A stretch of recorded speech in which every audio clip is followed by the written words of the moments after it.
ਨੇ call 209 277 0113 West Coast truck driving school Fresno ਵਾਲੇ ਜਿਹੜੇ ਕਿ ਤੁਹਾਨੂੰ ਟਰੱਕ ਦਾ ਲਾਇਸੈਂਸ ਵਧੀਆ ਸਿਖਲਾਈ ਦੇ ਕੇ ਘੱਟ ਸਮੇਂ ਦੇ ਵਿੱਚ ਲੈਣ ਦੇ ਵਿੱਚ ਸਹਾਇਤਾ ਕਰਦੇ ਨੇ। ਕਾਲ ਅਜੀਤ ਅਟਵਾਲ 559 374 45 41। ਇਹਨਾਂ ਸਾਰਿਆਂ ਦਾ ਬਹੁਤ ਬਹੁਤ ਧੰਨਵਾਦ। ਜੇਕਰ ਤੁਸੀਂ ਜਾਂ ਕੋਈ ਹੋਰ ਕਾਰੋਬਾਰ ਇਸ ਪ੍ਰੋਗਰਾਮ ਨੂੰ ਸਪੋਂਸਰ ਕਰਨਾ ਚਾਹੁੰਦੇ ਹੋ, ਸੰਪਰਕ ਕਰੋ 408 722 7698 ਦੇ ਉੱਤੇ। ਗੱਲਬਾਤ ਦਾ ਸਿਲਸਿਲਾ ਮਿੰਟੂ ਜੀ ਕਰਦੇ ਆਪਾਂ ਸ਼ੁਰੂ। ਕਹਿੰਦੇ ਆਸਾ ਰਾਮ ਦੇ ਬੇਟਾ ਜਿਹੜਾ ਆ ਉਹਦਾ ਨਾਰਾਇਣ ਸਾਈਂ ਜਬਰ ਜਨਾਹ ਦੇ ਮਾਮਲੇ ਦੇ ਵਿੱਚ ਦੋਸ਼ੀ ਕਰਾਰ ਉਹਦੇ ਵਾਂਗੂ। ਹਾਂ ਬਿਲਕੁਲ, ਇਹ ਗਿਆ ਪੂਰਾ ਪਿਓ ਤੇ ਸਿੱਟਾ ਵੀ ਇਹਨੂੰ ਪਿਓ ਵਾਲਾ ਹੀ ਭੁਗਤਣਾ ਪੈਣਾ ਹੁਣ, ਕਿਉਂਕਿ ਵੈਸੇ ਤੇ ਫੈਸਲਾ ਜਿਹੜਾ ਉਹ 30 ਅਪ੍ਰੈਲ ਨੂੰ ਸੁਣਾਇਆ ਜਾਣਾ, ਪਰ ਇਹਦੇ ਵਿੱਚ ਸਾਫ਼ ਆ ਕਿ ਇਹਨੂੰ ਸਖਤ ਸਜ਼ਾ ਮਿਲੂਗੀ, ਕਿਉਂਕਿ ਰੇਪ ਦੀ ਜਦੋਂ ਸਜ਼ਾ ਸੁਣਾਈ ਜਾਂਦੀ ਹੈ, ਜਦੋਂ ਦੋਸ਼ੀ ਕਰਾਰ ਦੇ ਦਿੱਤਾ ਜਾਂਦਾ ਮੁਲਜ਼ਮ, ਤਾਂ ਫਿਰ ਬੜੀ ਸਖਤ ਸਜ਼ਾ ਹੈ, ਉਹਦੇ ਚ ਲੜਾਈ ਦੀ ਜਿਹੜੀ ਆ ਉਹ ਕੋਈ ਗੁੰਜਾਇਸ਼ ਨਹੀਂ ਰਹਿ ਜਾਂਦੀ। ਤਾਂ ਮਾਮਲਾ ਜਿਹੜਾ ਉਹ ਸਾਰਿਆਂ ਨੂੰ ਪਤਾ ਹੀ ਹੋਣਾ, ਪਰ ਫਿਰ ਵੀ ਆਪਾਂ ਉਹਦਾ ਇੱਕ ਪਿਛੋਕੜ ਥੋੜਾ ਜਿਹਾ ਢੱਕ ਲੈਂਦੇ ਹਾਂ। ਇਹ ਮਾਮਲਾ ਏਦਾਂ ਸੀਗਾ ਕਿ ਇਹ ਜਿਹੜੀਆਂ ਦੋ ਭੈਣਾਂ ਸੀਗੀਆਂ, ਉਹਨਾਂ ਦੇ ਵਿੱਚੋਂ ਇੱਕ ਨੇ ਆਸਾਰਾਮ ਤੇ ਦੋਸ਼ ਲਾਇਆ ਸੀਗਾ, ਇੱਕ ਨੇ ਸਾਈਂ ਨਾਰਾਇਣ ਤੇ ਲਾਇਆ ਸੀਗਾ। ਤਾਂ ਮਸਲਾ ਕੀ ਸੀਗਾ ਕਿ ਬਹੁਤ ਇੱਕ ਸ਼ਰਧਾਲੂ ਪਰਿਵਾਰ ਸੀਗਾ ਆਸਾਰਾਮ ਦਾ, ਉਹਦੀਆਂ ਦੋ ਬੇਟੀਆਂ ਸੀਗੀਆਂ। ਇੱਕ ਬੇਟੀ ਨੂੰ 1996 ਦੇ ਵਿੱਚ ਛੱਡਿਆ ਗਿਆ ਸੀਗਾ, ਇੱਥੇ ਆਸ਼ਰਮ ਦੇ ਵਿੱਚ ਆਏ ਸੀਗੇ ਤੇ ਮੱਥਾ ਟੇਕਣ, ਤੇ ਇਹਦੀ ਜਿਹੜੀ ਆਸਾਰਾਮ ਦੀ ਘਰ ਵਾਲੀ ਆ ਲక్ష్ਮੀ ਦੇਵੀ, ਉਹਨੇ ਘਰ ਵਾਲਿਆਂ ਨੂੰ ਸਮਝਾ ਬੁਝਾ ਕੇ ਕੁੜੀ ਨੂੰ ਇੱਥੇ ਛੱਡ ਦਿਓ ਜੀ, ਇਹ ਸੇਵਾ ਕਰੂਗੀ, ਇਹਦਾ ਕਰਾ ਕੇ ਉਹਨੂੰ ਉੱਥੇ ਰੱਖ ਲਿਆ। ਬਾਅਦ ਦੇ ਵਿੱਚ ਹੋਇਆ ਕਿ 4 ਕੁ ਸਾਲਾਂ ਬਾਅਦ ਜਿਹੜੀ ਛੋਟੀ ਲੜਕੀ ਸੀ ਉਦੋਂ 16 ਕੁ ਸਾਲਾਂ ਦੀ ਹੋ ਗਈ ਸੀਗੀ, ਤੇ ਉਹਨੂੰ ਵੀ ਫਿਰ ਇਹਨਾਂ ਨੇ ਬੁਲਾ ਫਸਲਾ ਕੇ ਉੱਥੇ ਰੱਖ ਲਿਆ। ਗਲਾ ਗੁੱਲਾਂ ਚ ਤੁਹਾਨੂੰ ਪਤਾ ਹੀ ਹੈ ਲੋਕ ਕਿਸੇ ਬਾਰੇ ਆਉਣ ਦਿੰਦੇ ਆ।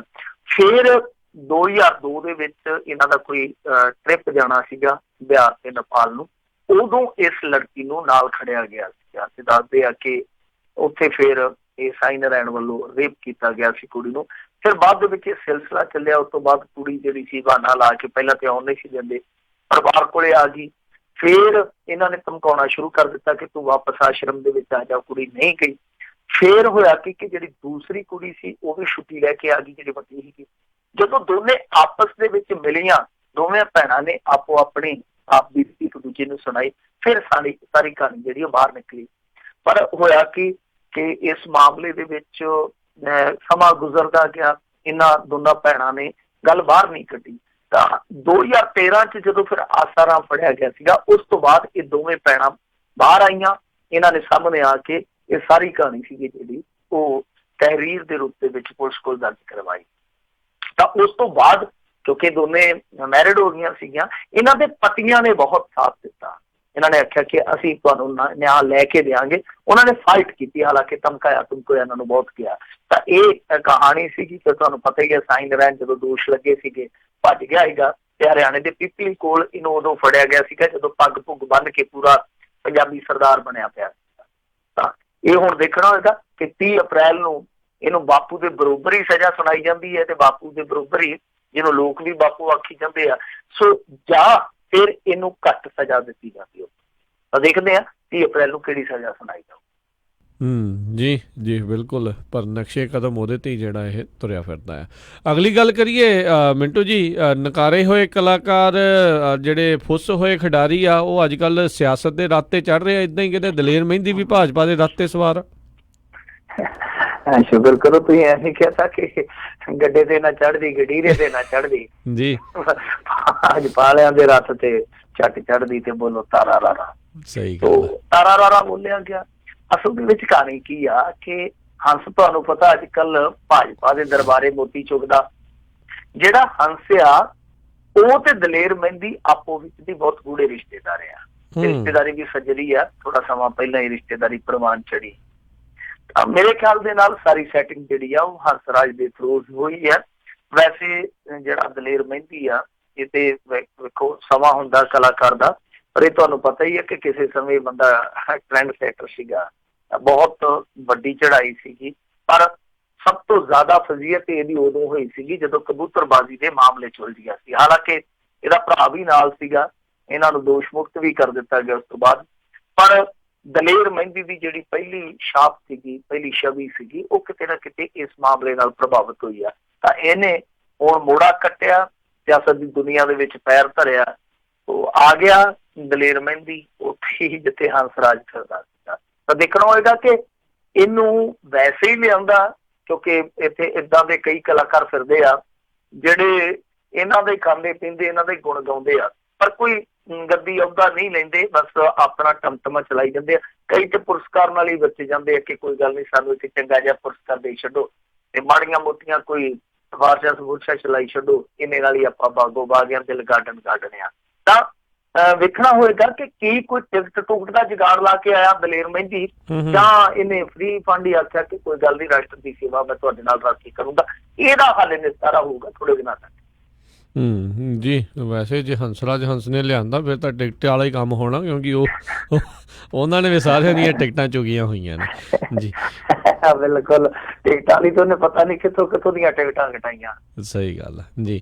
ਅਗਲੀ ਗੱਲ ਕਰਦੇ, ਕਹਿੰਦੇ ਨਾਮਜ਼ਦਗੀਆਂ ਦੀ ਰੌਣਕ ਅੱਜ ਵੀ ਰਹੀ ਪੰਜਾਬ ਦੇ ਵਿੱਚ।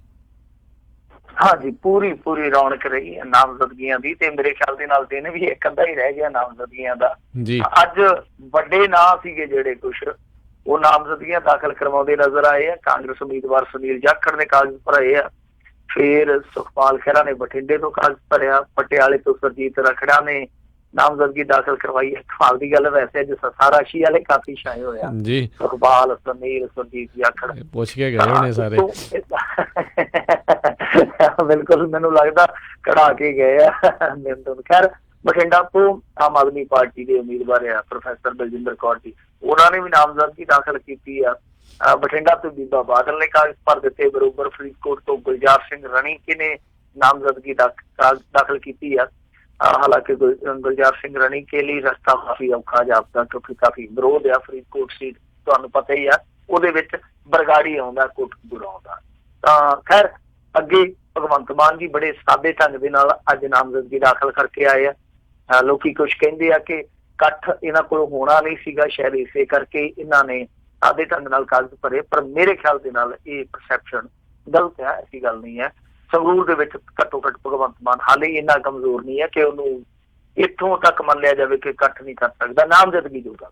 ਤਾਂ ਖੈਰ, ਹਰਦੀਪ ਸਿੰਘ ਪੁਰੀ ਜਿਹੜੇ ਕਿ ਅੰਮ੍ਰਿਤਸਰ ਤੋਂ ਆਏ ਆ, ਭਾਰਤੀ ਜਨਤਾ ਪਾਰਟੀ ਦੇ ਕੇਂਦਰ ਦੇ ਵਿੱਚ ਮਿਨਿਸਟਰ ਵੀ ਸੀਗੇ, ਬਹੁਤ ਵੱਡੇ ਅਫਸਰ ਵੀ ਰਹੇ ਆ, ਤਾਂ ਉਹਨਾਂ ਨੇ ਅੰਮ੍ਰਿਤਸਰ ਤੋਂ ਕਾਗਜ਼ ਦਾਖਲ ਕੀਤੇ। ਵੀਰ ਦਵਿੰਦਰ ਸਿੰਘ ਜੀ ਬੜੇ ਚਰਚਿਤ ਚਿਹਰੇ ਆ, ਇਹਨਾਂ ਨੇ ਵੀ ਹੰਸਰਾਜ ਵਾਂਗੂ ਤੁਰ ਫਿਰ ਕੇ ਮੇਲਾ ਵੇਖਿਆ ਪਾਰਟੀਆਂ ਦੇ ਵਿੱਚ, ਤਾਂ ਇਹਨਾਂ ਨੇ ਸ੍ਰੀ ਅਨੰਦਪੁਰ ਸਾਹਿਬ ਤੋਂ ਨਾਮਜ਼ਦਗੀ ਦਾਖਲ ਕੀਤੀ ਆ। ਉਹਦਾ ਨਾਮਜ਼ਦਗੀਆਂ ਦੇ ਵਿੱਚ ਰੌਣਕ ਅੱਜ ਕਾਫੀ ਲੱਗੀ ਰਹੀ ਆ। ਪ੍ਰੋਫੈਸਰ ਸਾਧੂ ਸਿੰਘ ਨਾਮਜ਼ਦਗੀ ਦਾਖਲ ਕਰਨ ਗਏ ਤੇ ਅੱਧੇ ਕਾਗਜ਼ ਆਪਣੇ ਘਰੇ ਹੀ ਛੱਡ ਆਏ, ਤਾਂ ਜਦੋਂ ਅੱਧੇ ਅਧੂਰੇ ਕਾਗਜ਼ ਉਹਨਾਂ ਨੇ ਪ੍ਰਵਾਨ ਨਹੀਂ ਕੀਤੇ, ਕਹਿੰਦਾ ਮੈਂ ਲੈ ਕੇ ਉਹਨਾਂ ਘਰੋਂ ਗਿਆ, ਮੁੜ ਕੇ ਮੁੜਿਆ ਹੀ ਨਹੀਂ, ਪਤਾ ਨਹੀਂ ਜਾ ਕੇ ਸੌਂ ਗਿਆ। ਹੁਣ ਕੱਲ ਦਾ ਦਿਨ ਆ, ਪਤਾ ਨਹੀਂ ਪ੍ਰੋਫੈਸਰ ਮੁੜਦਾ ਹੈ ਕਿ ਨਹੀਂ ਮੁੜਦਾ, ਇਹ ਵੀ ਕੋਈ ਪਤਾ ਨਹੀਂ ਹੈ। ਤਾਂ ਦੂਸਰੇ ਪਾਸੇ ਜਲੰਧਰ ਦੇ ਵਿੱਚ ਨਾਮਜ਼ਦਗੀ ਭਰਨ ਵੇਲੇ ਅਕਾਲੀ ਦਲ ਦੇ ਤੇ ਬਸਪਾ ਦੇ ਸਮਰਥਕ ਜਿਹੜੇ ਸੀਗੇ, ਬਹੁਜਨ ਸਮਾਜ ਪਾਰਟੀ ਦੇ ਸਮਰਥਕ ਜਿਹੜੇ ਸੀਗੇ, ਉਹ ਆਪੋ ਵਿੱਚ ਦੀ ਕਾਫੀ ਹੋਈ ਆ। ਤਾਂ ਏਦਾਂ ਹੀ ਲੁਧਿਆਣੇ ਦੇ ਵਿੱਚ ਵੀ ਅਕਾਲੀ ਦਲ ਦੇ ਤੇ ਬੈਂਸ ਬ੍ਰਦਰਸ ਦੇ ਜਿਹੜੇ ਸਮਰਥਕ ਸੀਗੇ, ਉਹ ਆਮੋ ਸਾਹਮਣੇ ਹੋਏ ਆ। ਦੋਵਾਂ ਨੇ ਇੱਕ ਦੂਜੇ ਤੇ ਨਿਸ਼ਾਨੇ ਵੀ ਸਾਧੇ ਆ, ਇੱਕ ਦੂਜੇ ਦੇ ਖਿਲਾਫ ਨਾਅਰੇਬਾਜ਼ੀ ਵੀ ਕੀਤੀ ਆ। ਤਾਂ ਕੁੱਲ ਮਿਲਾ ਕੇ ਹੰਗਾਮਾ ਵੀ ਹੋਇਆ, ਕੁੱਲ ਮਿਲਾ ਕੇ ਡਰਾਮਾ ਵੀ ਹੋਇਆ, ਕੁੱਲ ਮਿਲਾ ਕੇ ਨਾਮਜ਼ਦਗੀਆਂ ਵੀ ਦਾਖਲ ਹੋਈਆਂ। ਤਾਂ ਕੈਪਟਨ ਅਮਰਿੰਦਰ ਸਿੰਘ ਅੱਜ ਦੀ ਤਾਰੀਖ ਦੇ ਵਿੱਚ ਸੁਨੀਲ ਜਾਖੜ ਦਾ ਪਰਚਾ ਭਰਵਾਉਣ ਗਿਆ ਸੀਗਾ। ਤਾਂ ਕੁਛ ਚਿਹਰੇ ਆ ਜਿਹੜੇ ਉਹ ਕੱਲ ਨੂੰ ਮੈਦਾਨ 'ਚ ਆਉਣਗੇ, ਨਿਤਰਨਗੇ। ਆਫੀਸ਼ੀਅਲੀ ਆਪਾਂ ਮੰਨ ਸਕਦੇ ਹਾਂ ਕਿ ਅਖਾੜਿਆਂ ਦੇ ਪਹਿਲਵਾਨਾਂ ਦੀਆਂ ਐਂਟਰੀਆਂ ਹੋ ਚੁੱਕੀਆਂ, ਹੁਣ ਭੇੜ ਹੋਣੇ ਬਾਕੀ ਹੈ। ਜੀ ਜੀ, ਇਹਦੇ ਨਾਲ ਹੀ ਸੰਬੰਧਿਤ ਅਗਲੀ ਗੱਲ ਕਰਦੇ, ਕਹਿੰਦੇ ਕੈਪਟਨ ਨੇ ਕੀਤਾ ਸੁਨੀਲ ਜਾਖੜ ਦੀ ਮੁਰੰਮਤ ਦਾ ਐਲਾਨ। ਕਿਆ ਬਾਤ ਹੈ। ਇਹ ਦੇਖੋ, ਮੇਰੇ ਖਿਆਲ ਦੇ ਨਾਲ ਕੈਪਟਨ ਅਮਰਿੰਦਰ ਸਿੰਘ ਨਾਲ ਥੋੜਾ ਜਿਹਾ ਜ਼ਿਆਦਾ ਹੀ ਕਾਲਾ ਪੈਣ ਡਿਆ। ਕਦੇ ਕਹਿੰਦਾ ਕਿ ਜੇ ਨਾ ਜਿਤਾਇਆ ਤੇ ਮੈਂ ਆਪਣੇ ਬੰਦਿਆਂ ਤੋਂ ਕੁਰਸੀਆਂ ਖੋਹ ਲੈਣੀਆਂ, ਇਹ ਕਰ ਦੂੰਗਾ, ਉਹ ਕਰ ਦੂੰਗਾ। ਤੇ ਅੱਜ ਵੀ ਵੈਸੇ ਇਹੋ ਜਿਹਾ ਹੀ ਕੰਮ ਕੀਤਾ।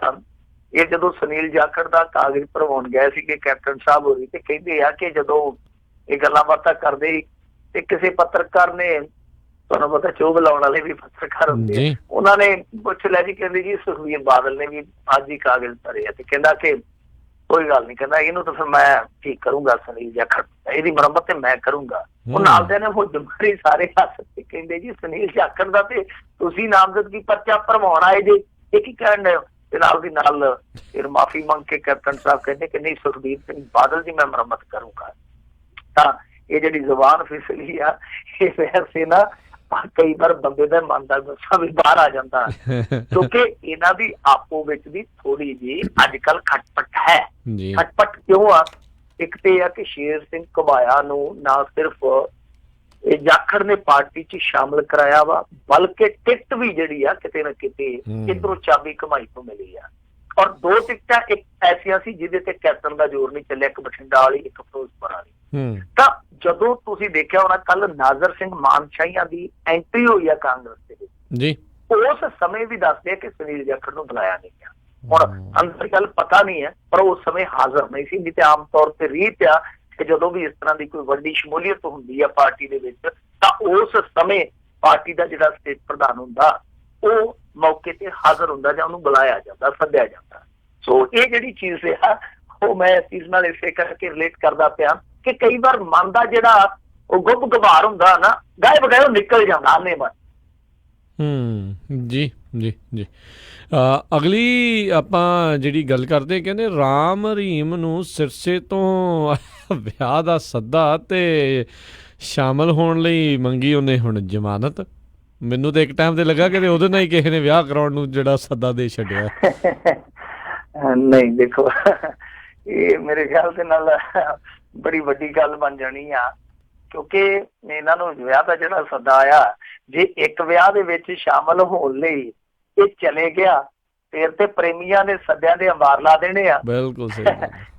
ਉਹਨਾਂ ਨੇ ਤੇ ਫਿਰ ਦੂਜੇ ਦਿਨ ਕਹਿ ਦੇਣਾ ਕਿ ਸਾਡਾ ਜਿਹੜਾ ਬਾਬਾ ਉਹਨੂੰ ਘੱਲੋ ਛੁੱਟੀ ਤੇ। ਕਿਉਂਕਿ ਇਹ ਜਿਹੜੀ ਛੁੱਟੀ ਮੰਗੀ ਗਈ ਆ, ਪੈਰੋਲ ਮੰਗੀ ਗਈ ਆ, ਇਹਦਾ ਜਿਹੜਾ ਆਧਾਰ ਆ ਗਰਾਊਂਡ ਆ। ਕਿਉਂਕਿ ਹੁਣ ਦੇਖੋ ਜਿਹੜਾ ਡੇਰਾ ਮੁਖੀ ਆ ਇਹਦੇ ਆਪਣੇ ਬੱਚੇ ਤੇ ਵਿਆਹੇ ਹੋਏ ਆ। ਆਮ ਤੌਰ ਤੇ ਜਿਹੜਾ ਗਰਾਊਂਡ ਹੁੰਦਾ ਜਦੋਂ ਇਸ ਤਰ੍ਹਾਂ ਦੀ ਛੁੱਟੀ ਹੁੰਦੀ ਹੈ, ਪਹਿਲੀ ਗੱਲ ਇਹ ਆ ਕਿ 2-3 ਤਰ੍ਹਾਂ ਦੀਆਂ ਛੁੱਟੀਆਂ ਹੁੰਦੀਆਂ, ਪੈਰੋਲ ਹੁੰਦੀਆਂ। ਇੱਕ ਤੇ ਹੁੰਦੀ ਆ ਫਰਲੋ, ਭਾਵ ਕੋਈ ਜ਼ਰੂਰੀ ਕੰਮ ਪੈ ਗਿਆ, ਚੰਗਾ ਚਾਲ ਚੱਲਣ ਆ ਕੈਦੀ ਦਾ, ਜਾਂ ਕੋਈ ਫਸਲ ਬਾੜੀ ਕਈ ਵਾਰ ਖਰਾਬ ਹੋ ਜਾਂਦੀ ਆ ਤਾਂ ਉਹਨੂੰ ਫਰਲੋ ਕਹਿ ਦਿੰਦੇ ਆ। 5-7 ਦਿਨ 10 ਦਿਨ ਦੇ ਵਿੱਚੋਂ ਉਹ ਬ੍ਰੇਕ ਮਿਲ ਜਾਂਦੀ ਆ ਕੈਦ ਚੋਂ। ਇੱਕ ਹੁੰਦੀ ਆ ਤੁਹਾਡੀ ਰੂਟੀਨ ਦੀ ਛੁੱਟੀ ਜਿਹੜੀ ਕਿ 6 ਮਹੀਨਿਆਂ ਬਾਅਦ ਤੁਰਦੀ ਆ, ਤੁਹਾਨੂੰ ਸਾਲ 'ਚ 2 ਦਫਾ ਮਿਲਦੀ ਆ। ਉਹ ਮੇਰੇ ਖਿਆਲ ਦੇ ਨਾਲ 42 ਦਿਨ ਦਿੰਦੀ ਆ। ਇੱਕ ਹੁੰਦੀ ਆ ਐਮਰਜੈਂਸੀ ਛੁੱਟੀ। ਐਮਰਜੈਂਸੀ ਛੁੱਟੀ ਤੋਂ ਭਾਵੇਂ ਆ ਕਿ ਤੁਹਾਡੇ ਖੂਨ ਦੇ ਰਿਸ਼ਤੇ 'ਚ ਕਿਸੇ ਦੀ ਮਰਗ ਹੋ ਗਈ ਆ ਜਾਂ ਕਿਸੇ ਦੀ ਸ਼ਾਦੀ ਜਾਂ ਸ਼ਗਨ ਵਿਆਹ ਰਿਹਾ ਤਾਂ ਉਸ ਸਮੇਂ ਤੁਹਾਨੂੰ ਉਹ ਛੁੱਟੀ ਦਿੱਤੀ ਜਾਂਦੀ ਹੈ ਜੇ ਤੁਸੀਂ ਕੈਦ ਕਰਦੇ ਹੋ। ਤਾਂ ਹੁਣ ਇੱਥੇ ਮਸਲਾ ਇਹ ਹੈ ਕਿ ਜਿਹੜਾ ਆਧਾਰ ਬਣਾਇਆ ਗਿਆ, ਗਰਾਊਂਡ ਬਣਾਇਆ ਗਿਆ ਪੈਰੋਲ ਮੰਗਣ ਵਾਸਤੇ, ਹੁਣ ਇਹਨਾਂ ਨੂੰ ਪਤਾ ਕਿ ਰੂਟੀਨ ਦੀ ਸਾਨੂੰ ਪੈਰੋਲ ਨਹੀਂ ਮਿਲਣੀ। ਇਹ ਇਹਨਾਂ ਦੇ ਜਿਹੜੇ ਲੀਗਲ ਟੋਲੇ ਵਾਲੇ ਆ ਉਹਨਾਂ ਨੂੰ ਸਾਰਿਆਂ ਨੂੰ ਪਤਾ। ਤਾਂ ਇਹਨਾਂ ਨੇ ਇੱਕ ਦਾਅ ਖੇਡਿਆ ਵਾ। ਦਾਅ ਇਹ ਖੇਡਿਆ ਕਿ ਹੁਣ ਦੇਖੋ ਬੱਚਿਆਂ ਦੀ ਸ਼ਾਦੀ ਹੋ ਚੁੱਕੀ ਹੈ ਇਹਨਾਂ ਦੀ, ਉਹ ਮੈਂ ਤੁਹਾਨੂੰ ਜਿਵੇਂ ਪਹਿਲਾਂ ਦੱਸਿਆ। ਤਾਂ ਇਹਨਾਂ ਨੇ ਇੱਕ ਆਧਾਰ ਬਣਾਇਆ, ਦੇਖੋ ਜੀ, ਕਿ ਡੇਰੇ ਦੇ ਵਿੱਚ ਇਹਦੀ ਕੋਈ ਮੂੰਹ ਬੋਲੀ ਬੇਟੀ ਆ ਤੇ ਉਸ ਮੂੰਹ ਬੋਲੀ ਬੇਟੀ ਦੀ ਸ਼ਾਦੀ ਆ ਤੇ ਇਸ ਮੌਕੇ ਤੇ ਸ਼ੁਭ ਕਾਰਜ ਦੇ ਮੌਕੇ ਤੇ ਇਹ ਬਾਬੇ ਦਾ ਹੋਣਾ ਉੱਥੇ ਬਹੁਤ ਜ਼ਰੂਰੀ ਆ। ਤਾਂ ਹੁਣ ਉਹਦੇ ਤੇ CBI ਤੇ ਹਰਿਆਣਾ ਸਰਕਾਰ ਨੂੰ ਨੋਟਿਸ ਜਾਰੀ ਕਰ ਦਿੱਤਾ ਹਾਈ ਕੋਰਟ ਨੇ।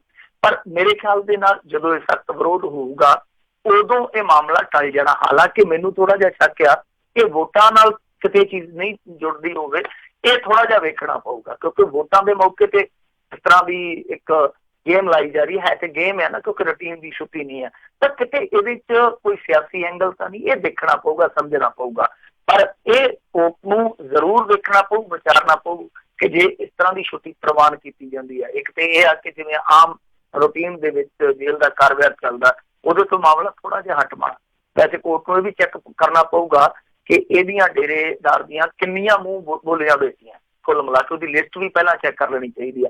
ਔਰ ਦੂਜੀ ਚੀਜ਼ ਇਹ ਆ ਕਿ ਜੇ ਮੰਨ ਲਓ ਜਿਵੇਂ ਮੈਂ ਤੁਹਾਨੂੰ ਅੱਗੇ ਕਿਹਾ, ਜੇ ਇਸ ਤਰ੍ਹਾਂ ਛੁੱਟੀ ਪ੍ਰਵਾਨ ਹੋ ਜਾਂਦੀ ਆ ਤਾਂ ਫਿਰ ਪ੍ਰੇਮੀਆਂ ਦੀ ਬਹੁਤ ਵੱਡੀ ਤਾਦਾਦ ਆ, ਉਹ ਵੱਖ-ਵੱਖ ਢੰਗ ਦੇ ਨਾਲ ਕੋਈ ਨਾ ਕੋਈ ਆਧਾਰ ਬਣਾ ਕੇ ਪੈਰੋਲ ਮੰਗਣ ਦਾ ਫਿਰ ਵੀ ਯਤਨ ਕਰਨਗੇ। ਸੋ ਕਾਫੀ ਟੇਢਾ ਰਸਤਾ ਹੈ ਪੈਰੋਲ ਦਾ। ਮੈਨੂੰ ਨਹੀਂ ਲੱਗਦਾ ਜੀ ਛੇਤੀ ਕੋਰਟ ਇਹਨੂੰ ਪੈਰੋਲ ਦੇਊ। ਜੀ ਜੀ ਜੀ। ਅਤੇ ਨਾਲ ਹੀ ਮਿੰਟੂ ਜੀ ਆਪਣੇ ਸਰੋਤਿਆਂ ਨੂੰ ਦੱਸਦੇ ਜਾਈਏ ਕੁਛ ਖਬਰਾਂ ਤੋਂ ਬਾਅਦ ਦੇ ਵਿੱਚ ਆਪਾਂ ਬ੍ਰੇਕ ਲੈਣੀ ਹੈ ਅਤੇ ਬ੍ਰੇਕ ਤੋਂ ਬਾਅਦ ਦੇ ਵਿੱਚ ਜੇ ਸਰੋਤਿਓ ਤੁਹਾਡੇ ਵੀ ਕੋਈ ਸਵਾਲ ਹੈਗੇ ਆ ਮਿੰਟੂ ਜੀ ਨੂੰ ਤੁਸੀਂ ਪੁੱਛਣਾ ਚਾਹੁੰਦੇ ਹੋ ਵੀ ਕਿਉਂਕਿ ਸਿਆਸਤ ਤਾਂ ਇਸ ਟਾਈਮ ਪੂਰੀ ਭਖੀ ਪਈ ਆ, ਉਸ ਦੇ ਬਾਬਤ ਤਾਂ ਤੁਸੀਂ ਕਾਲ ਕਰ ਸਕਦੇ ਹੋ ਸਰੋਤਿਓ 408 272 5200 4082725200 ਦੇ ਉੱਤੇ। ਅਗਲੀ ਜਿਹੜੀ ਗੱਲ ਕਰਦੇ ਆ, ਕਹਿੰਦੇ ਸਰਬਜੀਤ ਦੀ ਭੈਣ ਜਿਹੜੀ DNA ਟੈਸਟ ਦੇ ਲਈ ਹੁਣ ਨਹੀਂ ਰਾਜੀ। ਇਹ ਤੇ ਹੁਣ ਬੜੀ ਵੈਸੇ ਵਿਚਿੱਤਰ ਜੀ ਗੱਲ ਆ। ਜੀ ਆਮ ਤੌਰ ਤੇ ਜਿਹੜਾ ਬੰਦਾ ਸਕਾ ਸੁਧਰਾ ਉਹ ਕਹਿੰਦਾ ਕਿ ਹਾਂ ਮੈਂ DNA ਟੈਸਟ ਕਰਵਾਉਂਗਾ, ਪਰ ਇਹ DNA ਟੈਸਟ ਨਹੀਂ ਕਰਵਾਉਣ ਲਈ ਰਾਜ਼ੀ ਆ।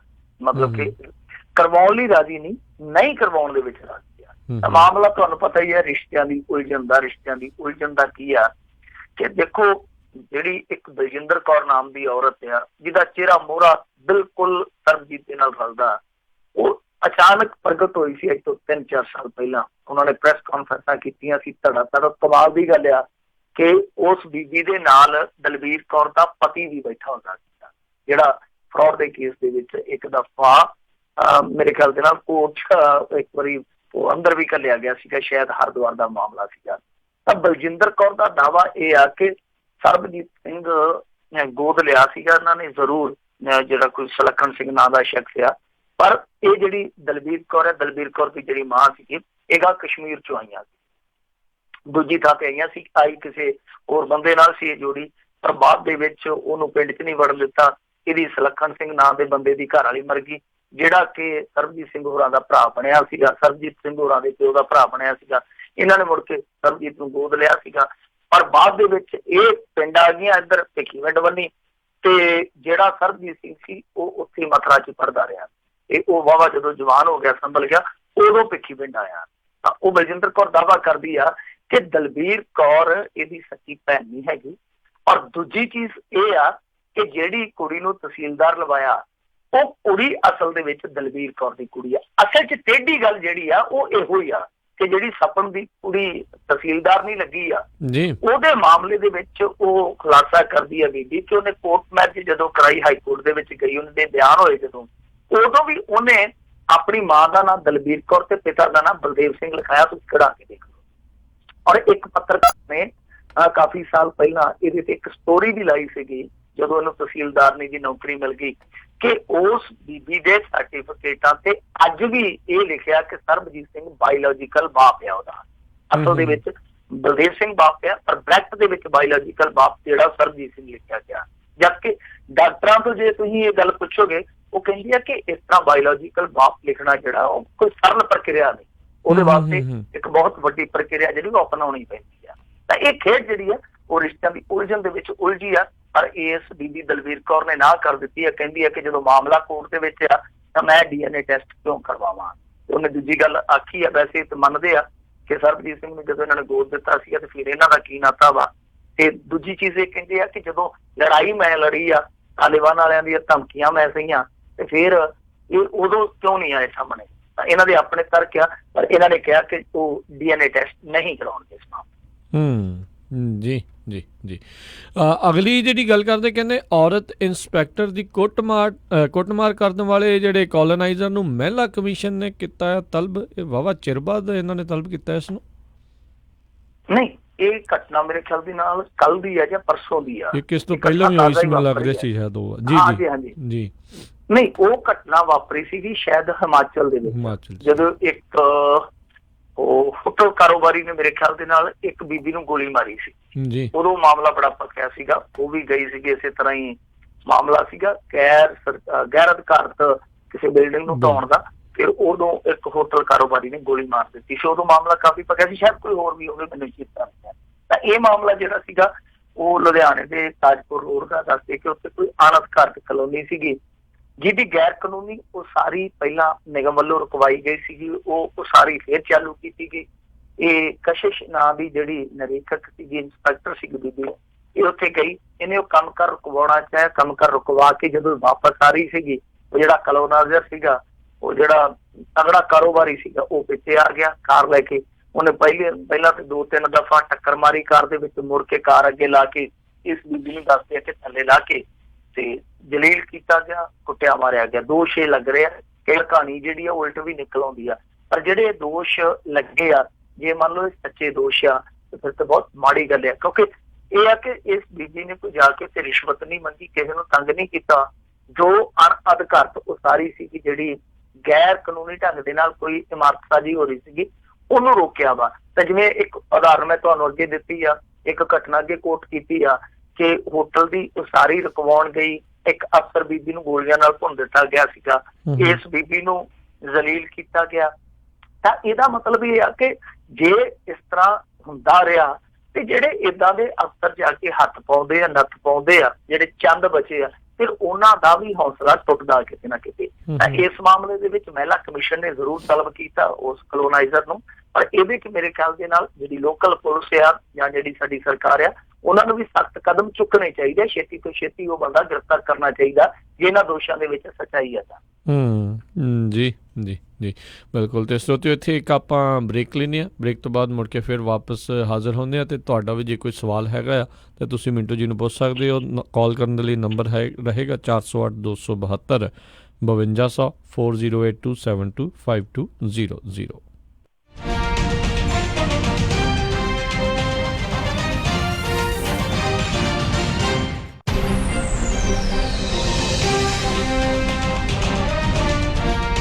ਭਾਜੀ ਨਵੇਂ ਟਰੱਕ ਦੀਆਂ ਮੁਬਾਰਕਾਂ, ਬੜਾ ਸ਼ਾਨਦਾਰ ਆ। ਬਸ ਜੀ, ਕੱਲ ਹੀ California truck and trailer sales ਸੈਲਮੇ ਵਾਲਿਆਂ ਤੋਂ ਲੈ ਕੇ ਆਂਦਾ। ਉਹਨਾਂ ਨੇ ਇੰਨੀ ਵਧੀਆ ਡੀਲ ਦਿੱਤੀ, ਮੇਰੇ ਕੋਲੋਂ ਨਾ ਹੀ ਨਹੀਂ ਹੋਈ। ਤੁਹਾਡੇ ਪੁਰਾਣੇ ਟਰੱਕ ਦਾ ਕੀ ਬਣਿਆ? ਉਹਨੂੰ ਤਾਂ ਮੈਂ ਵਧੀਆ ਕੀਮਤ ਤੇ ਟ੍ਰੇਡ ਕਰ ਲਿਆ। ਮੈਂ ਵੀ ਨਵਾਂ ਟਰੱਕ ਲੈਣ ਬਾਰੇ ਸੋਚ ਰਿਹਾ ਆ। ਜਦੋਂ ਦੀਆਂ ELDਆਂ ਲੱਗੀਆਂ ਆ, ਡਰਾਈਵਰਾਂ ਦੀ ਤੇ ਕਮਾਈ ਨਹੀਂ ਹੁੰਦੀ। ਫੇਰ ਤਾਂ ਤੂੰ ਇਹਨਾਂ ਕੋਲ ਹੀ ਜਾ। ਇਹਨਾਂ ਕੋਲ ਟਰੱਕ ਐਂਡ ਟ੍ਰੇਲਰਸ ਦੀ ਬਹੁਤ ਵੱਡੀ ਇਨਵੈਂਟਰੀ ਆ ਤੇ ਨਾਲੇ ਟਰੱਕ ਫੈਕਟਰੀ ਵਾਰੰਟੀ ਨਾਲ ਆਉਂਦੇ ਨੇ, ਕਿਉਂਕਿ ਇਹ ਟਰੱਕ ਬੈਂਕ ਜਾਂ ਆਕਸ਼ਨ ਤੋਂ ਨਹੀਂ ਲੈਂਦੇ। ਕੀ ਇਹਨਾਂ ਕੋਲ ਆਟੋਮੈਟਿਕ ਟਰੱਕ ਵੀ ਨੇ? ਓਏ ਬਹੁਤ ਨੇ, ਪਰ ਮੇਰਾ ਕ੍ਰੈਡਿਟ ਚੰਗਾ ਨਹੀਂ। ਉਹ ਫਿਕਰ ਨਾ ਕਰ, ਇਹਨਾਂ ਕੋਲ ਨੋ ਕ੍ਰੈਡਿਟ ਤੇ ਬੈਡ ਕ੍ਰੈਡਿਟ ਵਾਲਿਆਂ ਲਈ ਵੀ ਬਹੁਤ ਪ੍ਰੋਗਰਾਮ ਨੇ। ਹੋਰ ਡੀਲਰਾਂ ਵਾਂਗ $3-4 ਵਾਧੂ ਫੀਸਾਂ ਨਹੀਂ ਲਾਉਂਦੇ। ਫਿਰ ਤਾਂ ਮੈਂ ਕੱਲ ਹੀ ਜਾਣਾ ਆ। California truck and trailer sales 10604 East Mountain View, Selma ਬਲੇਰੋ ਦੇ ਪਿੱਛੇ। ਹਫਤੇ ਦੇ 7 ਦਿਨ ਖੁੱਲੇ ਰਹਿੰਦੇ ਨੇ। ਹੋਰ ਜਾਣਕਾਰੀ ਲਈ ਕਾਲ ਨਵਪ੍ਰੀਤ ਸਿੰਘ ਜਾਂ ਅਮੀਰ ਕਬਾਨੀ 5599052166 508-905-2166।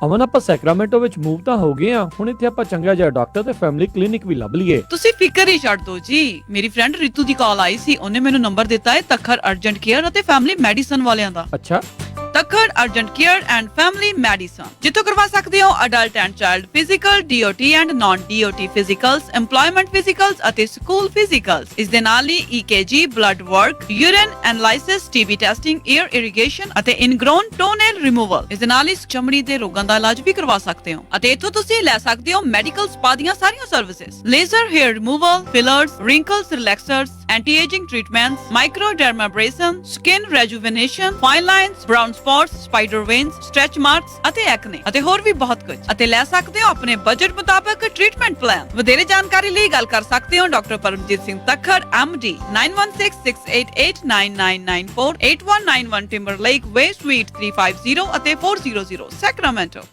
ਇਮੀਗ੍ਰੇਸ਼ਨ, ਫੈਮਿਲੀ ਲਾਅ ਦੇ ਨਾਲ ਸੰਬੰਧਿਤ ਕਿਸੇ ਵੀ ਤਰ੍ਹਾਂ ਦੀ ਕਾਨੂੰਨੀ ਸਲਾਹ ਦੇ ਲਈ ਗੱਲ ਕਰ ਸਕਦੇ ਹੋ ਸ਼ਾਹਿਦ ਮਨਜ਼ੂਰ ਜੀ ਨਾਲ। ਪਰਸਨਲ ਇੰਜਰੀ ਜਿਵੇਂ ਕਿ ਕਾਰ ਐਕਸੀਡੈਂਟ, ਸਲਿਪ ਅਤੇ ਫਾਲ ਦੇ ਨਾਲ ਸੰਬੰਧਿਤ ਕਿਸੇ ਵੀ ਤਰ੍ਹਾਂ ਦੀ ਕਾਨੂੰਨੀ ਸਲਾਹ ਦੇ ਲਈ ਗੱਲ ਕਰ ਸਕਦੇ ਹੋ ਸ਼ਾਹਿਦ ਮਨਜ਼ੂਰ ਲਾ ਫਰਮ, 3017 ਡੌਗਲਸ ਬੁਲੇਵਾਰਡ, ਸਵੀਟ 104, ਰੋਜ਼ਵਿਲ। ਵਧੇਰੇ ਜਾਣਕਾਰੀ ਲਈ ਗੱਲ ਕਰ ਸਕਦੇ ਹੋ 9163061665 916 306 1665 ਮਨਜ਼ੂਰ ਲਾ ਫਰਮ। ਇੰਸ਼ੋਰੈਂਸ ਦੀ ਦੁਨੀਆ ਦੇ ਵਿੱਚ ਭਰੋਸੇਮੰਦ ਨਾਮ ਖਾਲਸਾ ਇੰਸ਼ੋਰੈਂਸ ਏਜੰਸੀ। ਆਪਣੇ ਕਿਸੇ ਵੀ ਤਰੀਕੇ ਦੀ insurance, auto, home, commercial, life ਕਰਵਾਉਣੀ ਹੋਵੇ ਤਾਂ ਅੱਜ ਹੀ ਸੰਪਰਕ ਕਰੋ। Khalsa insurance agency 408 272 2500। 26 ਸਾਲ ਤੋਂ ਵੱਧ ਦਾ ਤਜਰਬਾ। ਕਾਲ 408 272 2500 408 272 2500। Khalsa insurance agency.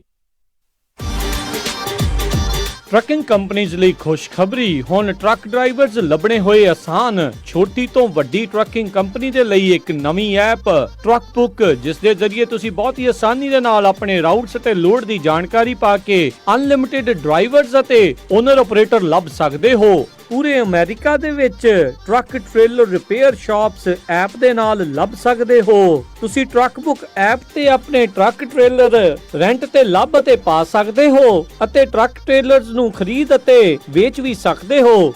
ਅੱਜ ਹੀ ਆਪਣੇ ਸਮਾਰਟਫੋਨ, ਟੈਬਲੇਟ ਦੇ ਉੱਤੇ ਟਰੱਕ ਬੁੱਕ ਐਪ ਡਾਊਨਲੋਡ ਕਰੋ ਜਾਂ ਵੈਬਸਾਈਟ ਵਿਜ਼ਿਟ ਕਰੋ truckbook.us। ਹੋਰ ਜਾਣਕਾਰੀ ਲਈ ਕਾਲ 9164000002 truckbook.us। Truck Book app, a complete trucking solution। ਮੈਂ ਕਹਿੰਦੀ ਆ ਜੀ ਮੁੰਡੇ ਦਾ ਆਪਾਂ ਵਿਆਹ ਤਾਂ ਧਰ ਲਿਆ, ਪਰ ਮੈਨੂੰ ਤਾਂ ਐ ਲੱਗਦਾ ਵੀ ਟੈਨਸ਼ਨਾਂ ਨੂੰ ਹੀ ਘਰ ਕਰ ਲਿਆ। ਹਰ ਕੋਈ ਪੁੱਛਦਾ ਵੀ ਕੋਈ ਹਾਲ ਹੁਲ ਬੁੱਕ ਕਰ ਲਿਆ ਕਿ ਨਹੀਂ ਕਰ ਲਿਆ। ਉਹ ਭਗਵਾਨ ਨੇ ਐਵੇਂ ਨਾ ਜਾ ਘਬਰਾਈ, ਫਲਮਿੰਗੋ ਪੈਲਸ ਵਾਲੇ ਨੂੰ ਦੇ ਆਇਆ ਸਾਈ ਬਈ 1200 ਤੇ 700 ਦੀ ਕਪੈਸਿਟੀ ਵਾਲੇ 2 ਹਾਲ ਨੇ ਸੈਕਰਾਮੈਂਟੋ ਚ, ਬਲੇਹੋ ਚ ਵੀ 500 ਦੀ ਕਪੈਸਿਟੀ ਵਾਲਾ ਇੱਕ ਹਾਲ ਹੈਗਾ ਨਾ। ਹਾਲ 'ਚ ਫੁੱਲ ਬੱਤੀਆਂ ਵੀ ਲਾਉਣੇ ਆ ਤੇ ਵਿਆਹ ਦੀ ਭਾਜੀ 'ਚ ਸ਼ੱਕਰਪਾਰੇ ਵੀ ਪਾਉਣੇ ਆ। ਉਹ ਭਗਵਾਨ ਨੇ ਤੂੰ ਦਿਲ ਚ ਜਮਾ ਨਾ ਰੱਖ ਸ਼ੱਕ, ਉਹ ਸਾਰਾ ਕੁਝ ਹੀ ਦਿੰਦੇ ਆ ਚੱਕ। ਜੀ ਹਾਂ, ਫਲੇਮਿੰਗੋ ਪੈਲੇਸ ਵਾਲਿਆਂ ਕੋਲ ਆਪਣਾ ਫੰਕਸ਼ਨ ਬੁੱਕ ਕਰਾਓ ਤੇ ਟੈਨਸ਼ਨ ਫ੍ਰੀ ਹੋ ਕੇ ਪ੍ਰਾਹੁਣਿਆਂ ਵਾਂਗੂ ਆਓ। ਉਹ ਦਿੰਦੇ ਨੇ ਪੂਰੇ ਕੈਲੀਫੋਰਨੀਆ 'ਚ ਕੇਟਰਿੰਗ ਦੀ ਸਰਵਿਸ, ਡੈਕੋਰੇਸ਼ਨ, ਡੀਜੇ, ਫੁੱਲ ਬਾਰ, ਭਾਜੀ ਤੇ ਮਠਿਆਈ ਦਾ ਪ੍ਰਬੰਧ ਵੀ ਕਰਦੇ ਨੇ। ਵਧੇਰੇ ਜਾਣਕਾਰੀ ਲਈ ਕਾਲ ਪੌਲ 5103258433 510 325 8433 916 334 6000 916 334 6000। ਦਿਲ ਲੈ ਗਿਆ ਨੀ ਮੇਰਾ ਦਿਲ ਲੈ ਗਿਆ, ਰਾਤੀ ਸੁਪਨੇ 'ਚ ਆ ਕੇ ਕੁਝ ਕਹਿ ਗਿਆ ਨੀ, ਉੱਤੋਂ ਉੱਤੋਂ ਅੜੀ ਰੱਖਦਾ। ਮੋਟੀ ਆਖੇ ਉਹਦੀ ਸੌਣ ਨਹੀਂਓ ਦਿੰਦੀ ਨੀ, ਉੱਤੋਂ ਮੁੱਛ ਖੜੀ ਰੱਖਦਾ। ਸਤਿ ਸ਼੍ਰੀ ਅਕਾਲ, ਮੈਂ ਤੁਹਾਡਾ ਆਪਣਾ ਰਵਿੰਦਰ ਗਰੇਵਾਲ, ਤੁਸੀਂ ਸੁਣ ਰਹੇ ਹੋ ਪੰਜਾਬੀ ਰੇਡੀਓ USA। ਮੋਟੀ ਆਖੇ ਉਹਦੀ ਸੌਣ ਨਹੀਂਓ ਦਿੰਦੀ ਨੀ, ਉੱਤੋਂ ਮੁੱਛ ਖੜੀ ਰੱਖਦਾ।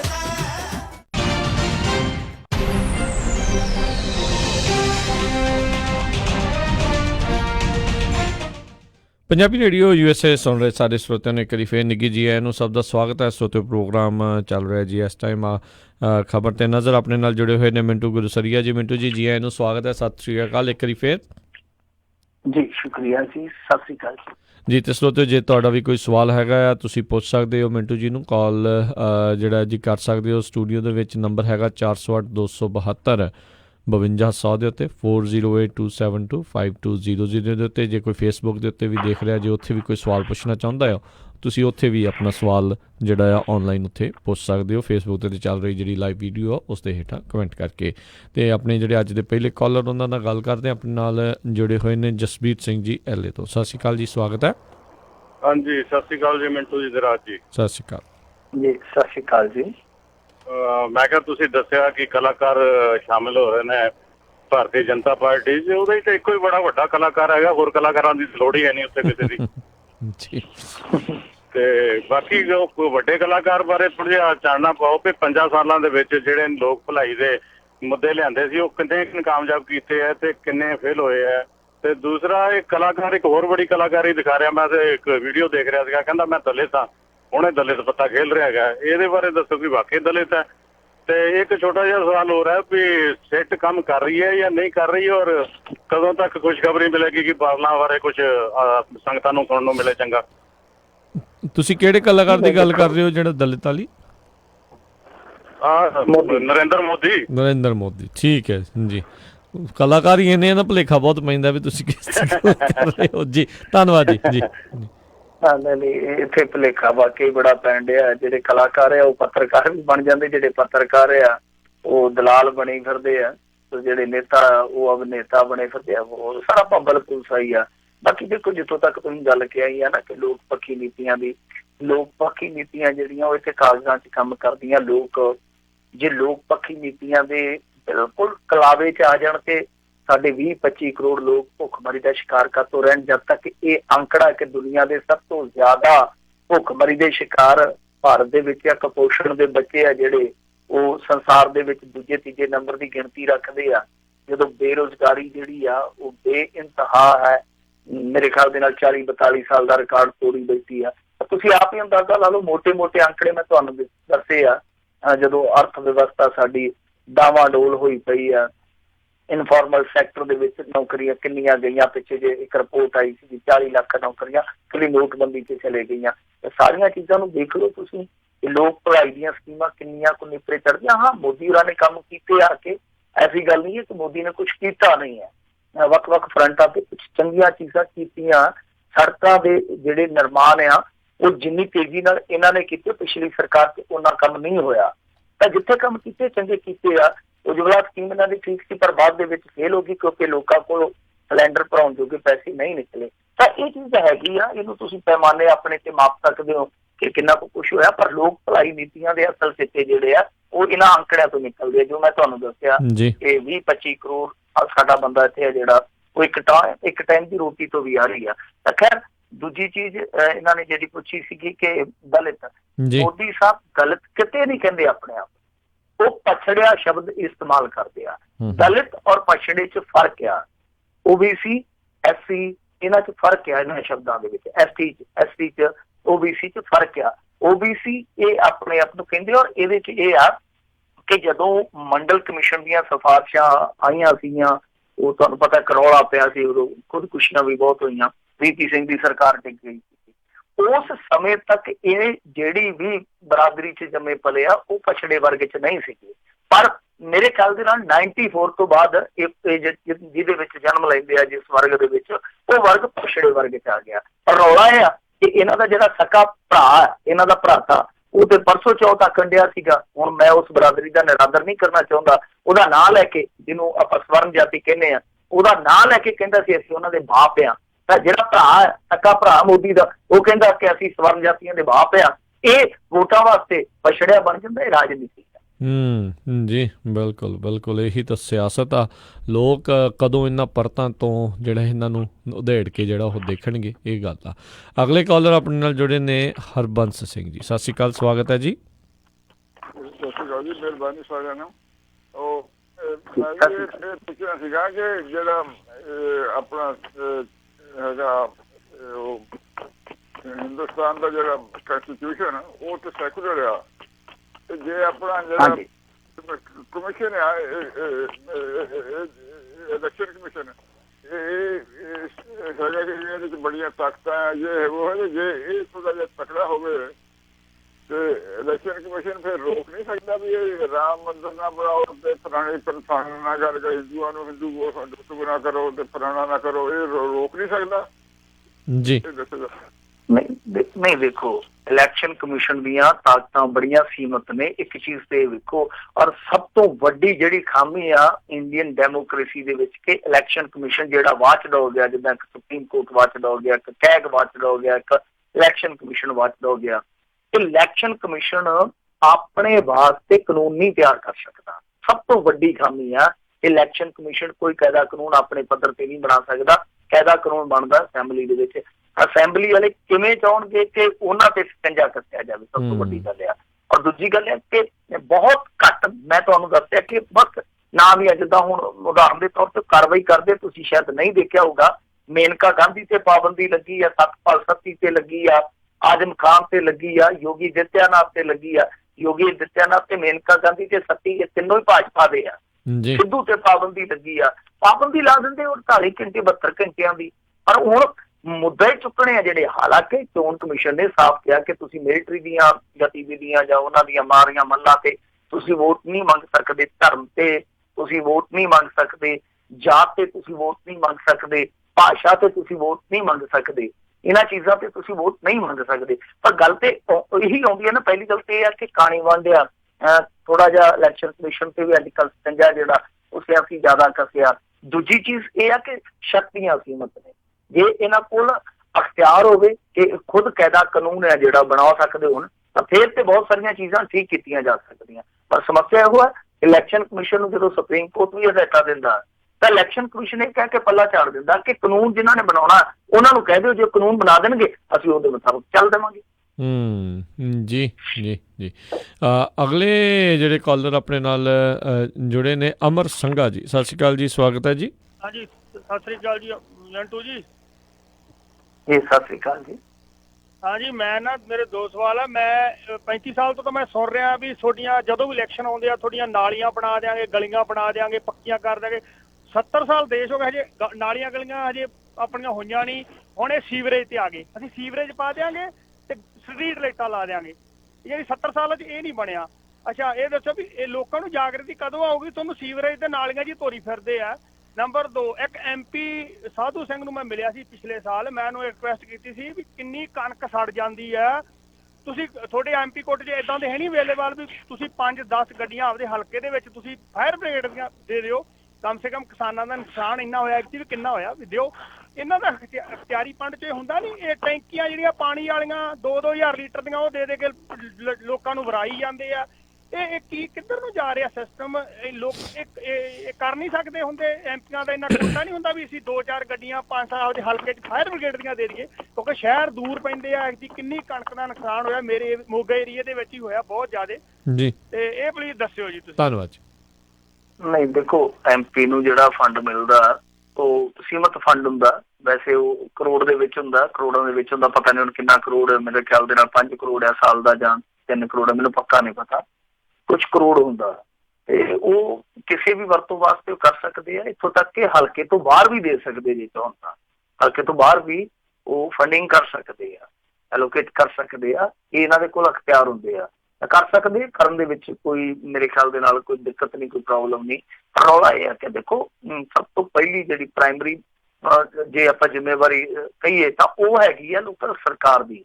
ਪਰ ਇੱਥੇ ਹਾਲ ਹੈ ਕਿ ਫਾਇਰ ਸਟੇਸ਼ਨ ਦੇ ਵਿੱਚ ਹੀ ਫਾਇਰ ਬ੍ਰਿਗੇਡ ਦੀਆਂ ਗੱਡੀਆਂ ਪੂਰੀਆਂ ਨਹੀਂ। ਜੇ ਗੱਡੀਆਂ ਕਿਤੇ ਖਲੋਤੀਆਂ ਤੇ ਉਹ ਚਾਲੂ ਹਾਲਤ ਦੇ ਵਿੱਚ ਚੰਗੀ ਤਰ੍ਹਾਂ ਨਹੀਂ ਹੁੰਦੀਆਂ। ਜੇ ਸਭ ਕੁਝ ਠੀਕ ਠਾਕ ਹੋਵੇ, ਸਟਾਫ ਨਹੀਂ ਪੂਰਾ ਹੁੰਦਾ, ਤਾਂ ਇੱਥੇ ਤੇ ਸਰਕਾਰ ਦਾ ਵੀ ਇਹੋ ਹਾਲ ਆ। ਇਹਨਾਂ ਨੇ ਪਿੱਛੇ ਜੇ ਉਹ ਮੇਰੇ ਖਿਆਲ ਦੇ ਨਾਲ ਵਰਦੀਆਂ ਮੰਗਾਈਆਂ ਸੀਗੀਆਂ, ਉਹਦੇ ਟੈਂਡਰ ਹੀ ਨਹੀਂ ਕੱਢੇ ਸੀਗੇ। ਕਈ ਮਹੀਨੇ ਹੋ ਗਏ ਸੀ, ਟੈਂਡਰ ਤੱਕ ਨਹੀਂ ਕੱਢੇ। ਨਾਲੇ ਸਿੱਧੂ ਦਾ ਡਿਪਾਰਟਮੈਂਟ ਉਹ ਖਬਰ ਵੀ ਕੀਤੀ ਆਪਾਂ ਇਸ ਪ੍ਰੋਗਰਾਮ ਦੇ ਵਿੱਚ। ਵਧੀਆ, ਤੁਹਾਡਾ ਸੁਝਾਅ ਵਧੀਆ ਜੇ ਕਰਨ, ਪਰ ਮੇਰੇ ਖਿਆਲ ਦੇ ਨਾਲ ਇਸ ਤਰ੍ਹਾਂ ਹੋਏਗਾ ਨਹੀਂਗਾ। ਜੇ ਇਹ ਕਰਨ ਤੇ ਬਿਹਤਰ ਹੈ। ਦੂਸਰਾ ਸਵਾਲ ਇਹਨਾਂ ਦਾ ਕਿਹੜਾ ਸੀਗਾ?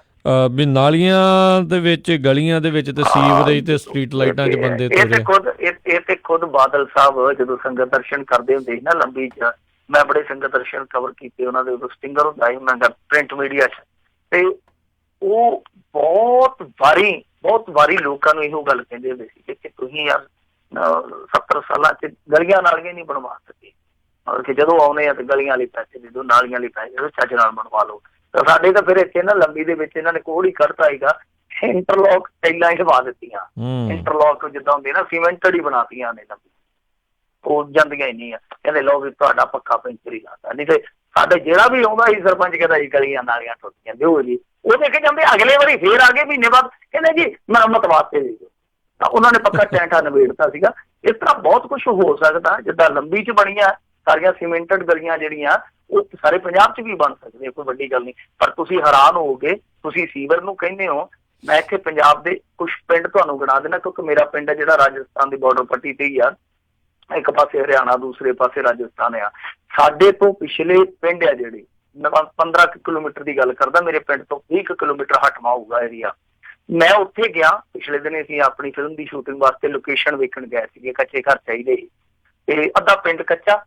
ਤੇ ਕਮਾਲ ਦੀ ਗੱਲ ਆ ਕਿ ਇੱਕ ਇੱਟ ਵੀ ਨਹੀਂ ਲੱਗੀ ਗਲੀ ਦੇ ਵਿੱਚ, ਇੱਕ ਇੱਟ ਵੀ।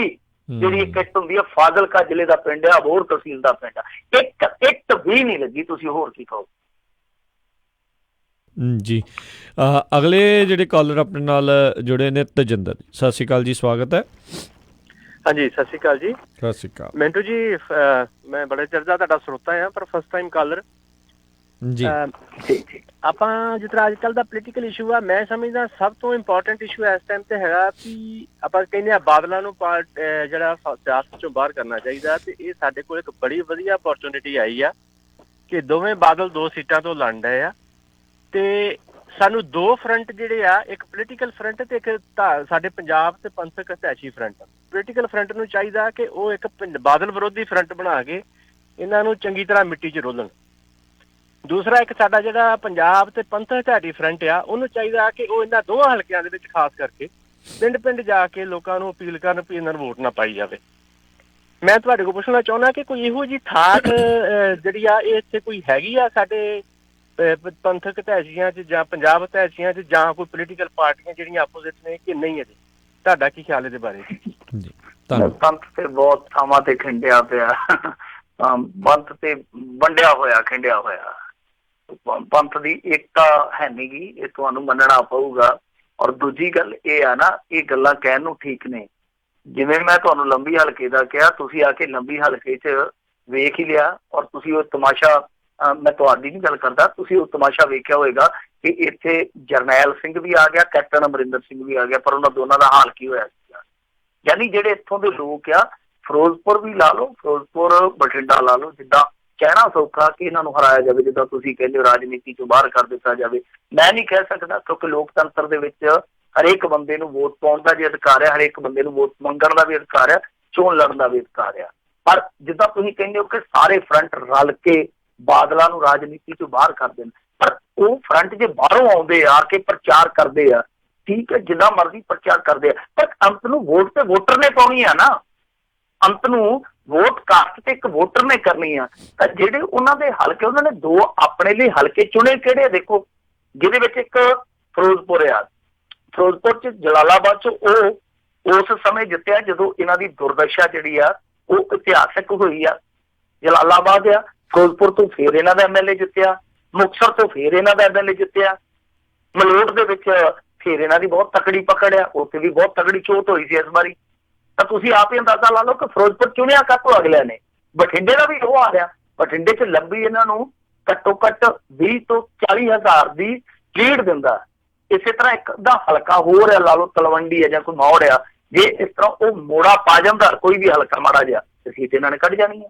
ਸੋ ਇਸ ਕਰਕੇ ਅੰਤਲਾ ਫੈਸਲਾ ਜਿਹੜਾ ਉਹ ਵੋਟਰ ਨੇ ਕਰਨਾ ਹੁੰਦਾ, ਤੇ ਵੋਟਰ ਦੀ ਮਾਨਸਿਕਤਾ ਜਿਹੜੀ ਆ ਉਹ ਆਪਣੀਆਂ ਗਰਜ਼ਾਂ ਨੂੰ ਵੇਖ ਕੇ ਚੱਲਦੀ ਹੈ ਕਿ ਹਾਂ ਭਾਈ ਸਾਡੇ ਕੰਮ ਇੱਥੇ ਹੁੰਦੇ ਆ, ਸਾਡੇ ਵੀ ਆਹ ਬੰਦੇ ਠੀਕ ਆ, ਤਾਂ ਉਹਨਾਂ ਨੂੰ ਤੋੜਨਾ ਮੇਰੇ ਖਿਆਲ ਨਾਲ ਬਹੁਤ ਮੁਸ਼ਕਲ ਕੰਮ ਆ। ਜੀ ਜੀ, ਇੱਕ ਸਵਾਲ ਸਾਡੇ ਫੇਸਬੁੱਕ ਤੋਂ ਆਇਆ, ਹਰਜੀਤ ਸਿੰਘ ਜੀ ਪੁੱਛਦੇ ਨੇ, ਕਹਿੰਦੇ ਵੀ ਨਾਜਰ ਸਿੰਘ ਜਿਹੜਾ ਮਾਨਸ਼ਾਹੀਆਂ ਵਰਗੇ ਕਹਿੰਦੇ ਜਿਹੜੇ ਲੋਕ ਆ, ਉਹਨੂੰ ਲੋਕਾਂ ਨੇ ਬਹੁਤ ਲਾਹਨਤਾਂ ਪਾਈਆਂ ਆ ਵੀ ਕੋਈ ਧਰਮ ਰੱਖੋ, ਕਿਸੇ ਪਾਸੇ ਜਿਹੜੇ ਟਿਕੇ ਰਹੋ। ਤੇ ਕੀ ਕਹਿੰਦੇ ਵੀ ਪੱਤਰਕਾਰ ਵੀ ਇਹ ਸਮਾਜ ਦਾ ਸਵਾਲ ਉਹਨਾਂ ਨੂੰ ਪੁੱਛ ਸਕਣਗੇ? ਤੁਹਾਨੂੰ ਵੀ ਪੁੱਛਦੇ ਨੇ ਵੀ ਕੀ ਤੁਸੀਂ ਉਹਨਾਂ ਨੂੰ ਪੁੱਛੋਗੇ? ਨਹੀਂ ਦੇਖੋ, ਮੈਂ ਤੇ ਉਹਨਾਂ ਪੱਤਰਕਾਰਾਂ ਚੋਂ ਹੈ ਨੀਗਾ ਜਿਹੜੇ ਅਰਲੀਆਂ ਫੜ ਕੇ ਜਾਂਦੇ ਉਹਨਾਂ ਦੇ ਕੋਲ ਯਾਨੀ ਪ੍ਰੈਸ ਕਾਨਫਰੰਸਾਂ ਦੇ ਵਿੱਚ ਸਵਾਲ ਕਰਦੇ ਆ। ਇੱਕ ਮੇਰਾ ਇਲਾਕਾ ਨਹੀਂ ਹੈ, ਜੇ ਮੇਰਾ ਇਲਾਕਾ ਹੁੰਦਾ ਤੇ ਚਲੋ ਕਿਤੇ ਬੰਦਾ ਟੱਕਰੇ ਤੇ ਸਵਾਲ ਤੁਹਾਡਾ ਜਿਹੜਾ ਮੈਂ ਉਹਨਾਂ ਤੱਕ ਪਹੁੰਚਾ ਵੀ ਦਿੰਦਾ। ਸੋਸ਼ਲ ਮੀਡੀਆ ਤੇ ਸਵਾਲ ਜਿਹੜੇ ਆ ਉਹ ਬੜੀ ਛੇਤੀ ਸਗੋਂ ਜਾਂਦੇ ਆ।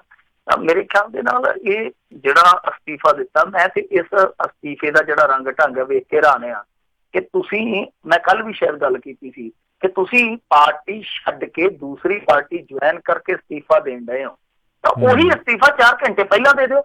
4 ਘੰਟੇ ਪਹਿਲਾਂ ਦੇ ਦਿਓ, ਅਗਲਿਆਂ ਨੂੰ ਪਤਾ ਹੋਵੇ ਕਿ ਹਾਂ ਭਾਈ ਸਾਡਾ ਬੰਦਾ ਜਿਹੜਾ ਜਿਤਾਇਆ ਸੀ ਉਹ ਸਾਨੂੰ ਅਸਤੀਫਾ ਦੇ ਕੇ ਚੱਲਿਆ ਨਵੀਂ ਪਾਰਟੀ 'ਚ। ਜੀ, ਵਿਧਾਇਕੀ ਤੇ ਇਹਦੀ ਰਹਿਣੀ ਨਹੀਂ ਸੀ, ਵਿਧਾਇਕੀ ਤੇ ਉਸੇ ਵੇਲੇ ਖਾਰਜ ਹੋ ਜਾਣੀ ਸੀ ਦਲ ਬਦਲੂ ਐਕਟ ਦੇ ਤਹਿਤ। ਤਾਂ ਜੇ ਪਹਿਲਾਂ ਅਸਤੀਫਾ ਦਿੱਤਾ ਹੁੰਦਾ ਤੇ ਸ਼ਾਇਦ ਲਾਹਨਤਾਂ ਤੋਂ ਬਚ ਜਾਂਦੇ। ਪਰ ਇਹ ਦੇਖੋ, ਸਾਡੇ ਸਮਾਜ ਦੀ ਜਿਹੜੀ ਇਸ ਤਰ੍ਹਾਂ ਦੀ ਇੱਕ ਕਹੀਏ ਕਿ ਨਾ ਕਮਜ਼ੋਰ ਕੜੀ ਆ ਕਿ ਅਸੀਂ ਲਾਲਚਾਂ ਨੂੰ ਮਰ ਜਾਂਦੇ ਹਾਂ। ਹੁਣ ਜਿੱਦਾਂ ਇੱਕ ਤਰਕ ਦੇਣ ਡਏ ਆ ਇਹਨਾਂ ਦੇ ਹਮਾਇਤੀ, ਕਹਿੰਦੇ ਆ ਕਿ ਦੇਖੋ ਜੀ ਕੰਮ ਨਹੀਂ ਸੀ ਹੋਣ ਡਏ, ਕੰਮ ਨਹੀਂ ਸੀ ਹੋਣ ਡਏ, ਇਸ ਕਰਕੇ ਉਹ ਸਰਕਾਰ ਦਾ ਹਿੱਸਾ ਬਣ ਕੇ ਹੁਣ ਵਿਕਾਸ ਹੋਊਗਾ। ਇਹਦਾ ਮਤਲਬ ਇਹ ਆ ਕਿ ਆਪੋਜੀਸ਼ਨ ਹੋਣੀ ਨਹੀਂ ਚਾਹੀਦੀ। ਮਤਲਬ ਇਹ ਆ ਕਿ ਜਿੰਨੇ ਆਪੋਜੀਸ਼ਨ ਦੇ ਵਿੱਚ ਬੈਠੇ, ਆਪ ਤੇ ਤੁਸੀਂ ਕਹਿਣ ਡਏ ਸੀਗੇ ਕਿ ਸਟਰੋਂਗ ਆਪੋਜੀਸ਼ਨ ਅਸੀਂ ਦੇਵਾਂਗੇ ਜਦੋਂ ਇਸ ਆਪੋਜੀਸ਼ਨ ਚ ਆਏ, ਹੁਣ ਅਸੀਂ ਕੰਮ ਕਰਵਾਵਾਂਗੇ ਇਹਨਾਂ ਤੋਂ, ਇਹ ਕਰਾਂਗੇ, ਇਹਨਾਂ ਨੂੰ ਠੀਕ ਕਰਾਂਗੇ। ਤੇ ਹੁਣ ਤੁਸੀਂ ਕਹਿੰਦੇ ਕਿ ਆਪੋਜੀਸ਼ਨ ਦੇ ਕੰਮ ਹੀ ਨਹੀਂ ਹੁੰਦੇ। ਜੇ ਕੰਮ ਹੀ ਨਹੀਂ ਹੁੰਦੇ, ਇਹਦਾ ਮਤਲਬ ਜਿਵੇਂ ਇਲੈਕਸ਼ਨ ਹੁੰਦਾ ਜਿਹੜੀ ਆਪੋਜੀਸ਼ਨ ਆ ਚੁੱਪ ਕਰਕੇ ਦਲ ਬਦਲੀ ਕਰਕੇ ਤੇ ਸਰਕਾਰ ਤੇ ਬਹਿ ਜਾਵੇ। ਇਹ ਬੜੇ ਬੇਦਲੀਲੇ ਜੇ ਤਰਕ ਦਿੱਤੇ ਜਾ ਰਹੇ ਆ। ਤੋਂ ਨਾਜ਼ਰ ਮਾਨਸ਼ਾਹੀਆਂ ਨੇ ਜੋ ਲੋਕਾਂ ਦਾ ਫਤਵਾ ਸੀ ਉਸ ਫਤਵੇ ਦੀ ਰੱਜ ਕੇ ਬੇਕਦਰੀ ਕੀਤੀ ਆ ਔਰ ਅਸਤੀਫਾ ਦੇਣਾ ਸੀਗਾ ਤਾਂ 4 ਘੰਟੇ ਪਹਿਲਾਂ ਦਿੰਦਾ ਤਾਂ ਮੇਰੇ ਖਿਆਲ ਦੇ ਨਾਲ ਲਾਹਨਤਾਂ ਦਾ ਵਜ਼ਨ ਥੋੜਾ ਜਿਹਾ ਘਟ ਜਾਣਾ ਸੀ। ਹੁਣ ਤੇ ਪਾਸਕੂ ਪਿਆ ਲੋਕਾਂ ਦੇ ਨਾਲ। ਜੀ ਜੀ ਬਿਲਕੁਲ। ਅਗਲੇ ਕਾਲਰ ਨੇ ਅਵਤਾਰ ਸਿੰਘ ਪੰਨੂ। ਸਤਿ ਸ਼੍ਰੀ ਅਕਾਲ ਜੀ, ਸਵਾਗਤ ਹੈ। ਸਤਿ ਸ਼੍ਰੀ ਅਕਾਲ ਜੀ ਮਿੰਟੂ ਜੀ, ਮੇਰੇ 2 ਸਵਾਲ ਨੇ ਜੀ। ਸਤਿ ਸ਼੍ਰੀ ਅਕਾਲ ਜੀ। ਸਤਿ ਸ਼੍ਰੀ ਅਕਾਲ ਜੀ। ਇੱਕ ਪਹਿਲਾ ਸਵਾਲ ਤਾਂ ਇਹ ਆ ਕਿ ਜਿਵੇਂ ਪਿਛਲੀ ਵਾਰ ਕੈਪਟਨ ਸਾਹਿਬ ਬਾਦਲ ਤੇ ਸੁਖਬੀਰ ਨੂੰ ਜਿਤਾਉਣ ਲਈ ਚੇਚੇ, ਲੰਬੀ ਤੇ ਜਲਾਲਾਬਾਦ ਗਏ ਸੀ, ਕੀ ਐਤਕੀ ਹਰਸਿਮਰਤ ਤੇ ਸੁਖਬੀਰ ਨੂੰ ਜਿਤਾਉਣ ਲਈ ਵੀ ਕੋਸ਼ਿਸ਼ ਕਰਨਗੇ? ਦੂਸਰਾ ਸਵਾਲ, ਇਹ ਕੈਪਟਨ ਸਾਹਿਬ ਕਿ ਜਿਹੜੀ ਨੈਸ਼ਨਲ ਬਾਡੀ ਆ ਕਾਂਗਰਸ ਦੀ, ਉਹਨੂੰ ਡਰਾ ਕੇ ਰੱਖਦੇ ਨੇ ਕਿ ਜੇ ਮੈਨੂੰ ਹੱਥ ਲਾਇਆ ਤੇ ਮੈਂ ਬਾਦਲਾਂ ਨਾਲ ਮੇਰੀ ਨੇੜਤਾ ਵਾ ਤੇ ਮੈਂ ਵੱਖਰੀ ਪਾਰਟੀ ਬਣਾ ਕੇ ਵੱਖਰੀ ਸਰਕਾਰ ਬਣਾ ਲੂੰਗਾ, ਤੇ ਉਹ ਡਰਦੇ ਹੀ ਮੇਰਾ ਖਿਆਲ ਇਹਨੂੰ ਹੱਥ ਨਹੀਂ ਪਾਉਂਦੇ ਜਾਂ ਕੁਝ ਨਹੀਂ ਆਂਦੇ। ਕੀ ਮਤਲਬ ਚੱਕਰ ਕੀ ਆ, ਇਹ ਦੱਸੋਗੇ? ਜੀ ਧੰਨਵਾਦ। ਨਹੀਂ ਦੇਖੋ, ਮੈਂ ਤੇ ਆਪ 84 ਵਾਲੇ ਚੱਕਰਾਂ 'ਚ ਪੈ ਜਾਂਦਾ, ਇਹਨਾਂ ਦੇ ਚੱਕਰਾਂ ਨੂੰ ਸਮਝਦਾ ਕੋਈ ਪਤਾ ਨਹੀਂ ਲੱਗਦਾ ਕਿ ਕਿਹੜਾ ਚੱਕਰ ਕੌਣ ਚਲਾਈ ਫਿਰਦਾ। ਚੱਕਰ ਹੀ ਚੱਕਰ ਆ। ਪਰ ਐਤਕੀ ਮੈਨੂੰ ਨਹੀਂ ਲੱਗਦਾ ਕਿ ਕੈਪਟਨ ਅਮਰਿੰਦਰ ਸਿੰਘ ਕੋਈ ਫਰੈਂਡਲੀ ਮੈਚ ਖੇਡੂਗਾ। ਮੈਂ ਤੁਹਾਨੂੰ ਇਸੇ ਪ੍ਰੋਗਰਾਮ ਦੇ ਵਿੱਚ ਹੀ ਅਪਡੇਟ ਕੀਤਾ ਕਿ ਇਹ 2 ਟਿਕਟਾਂ ਇਸ ਤਰ੍ਹਾਂ ਦੀਆਂ ਟਿਕਟਾਂ ਜਿਨ੍ਹਾਂ ਦੇ ਵਿੱਚ ਕੈਪਟਨ ਦੇ ਚਹੇਤੇ ਬੰਦੇ ਦੌੜ ਚੋਂ ਬਾਹਰ ਕਰ ਦਿੱਤੇ ਗਏ। ਕੈਪਟਨ ਚਾਹੁੰਦਾ ਸੀਗਾ ਬਠਿੰਡੇ ਤੋਂ ਬ੍ਰਹਮ ਮਹਿੰਦਰਾ ਦੇ ਮੁੰਡੇ ਨੂੰ ਟਿਕਟ ਮਿਲ ਜਾਵੇ, ਉਧਰੋਂ ਰਾਣਾ ਗੁਰਮੀਤ ਸੋਢੀ ਨੂੰ ਟਿਕਟ ਮਿਲ ਜਾਵੇ। ਤਾਂ ਰਾਣਾ ਗੁਰਮੀਤ ਸੋਢੀ ਤੇ ਬ੍ਰਹਮ ਮਹਿੰਦਰਾ ਦੇ ਮੁੰਡੇ ਨੇ ਅਪਲਾਈ ਕੀਤਾ ਸੀ ਟਿਕਟ ਵਾਸਤੇ ਬਕਾਇਦਾ। ਇਹ ਦੋ ਖਾਸ ਬੰਦੇ ਆ ਤੇ ਕੈਪਟਨ ਅਮਰਿੰਦਰ ਸਿੰਘ ਦੇ ਰਹਿ ਗਏ ਗੱਡੀਆਂ। ਰਾਜਾ ਵੜਿੰਗਾ ਜਿਹੜਾ ਹਾਲਾਂਕਿ ਇਹਦੇ ਨਾਲ ਰਾਹੁਲ ਗਾਂਧੀ ਤੜਿੰਗ ਹੋ ਗਿਆ ਸੀ ਗੁਜਰਾਤ ਦੇ ਵਿੱਚ, ਇਹਨਾਂ ਦੀ ਕੋਈ ਗੜਬੜ ਹੋਈ ਸੀਗੀ, ਉਸ ਤੋਂ ਬਾਅਦ ਇਹਨੂੰ ਯੂਥ ਦੇ ਪ੍ਰਧਾਨ ਤੋਂ ਵੀ ਲਾ ਦਿੱਤਾ ਸੀਗਾ। ਪਰ ਫਿਰ ਵੀ ਕਿਉਂਕਿ ਰਾਜਾ ਵੜਿੰਗਾ ਥੋੜਾ ਜਿਹੜਾ ਜਾਣਦਾ ਲੋਕਾਂ ਨੂੰ ਖੁਸ਼ ਕਰਨਾ, ਤੇ ਇਹ ਲਿਆ ਟਿਕਟ, ਆਪਣੇ ਜ਼ੋਰ ਤੇ ਲਿਆ ਟਿਕਟ। ਫਿਰ ਤੁਹਾਨੂੰ ਮੈਂ ਦੱਸਿਆ ਕਿ ਸੁਨੀਲ ਜਾਖੜ ਦੀ ਚੱਲੀ ਆ ਫਿਰੋਜ਼ਪੁਰ ਦੇ ਮਾਮਲੇ।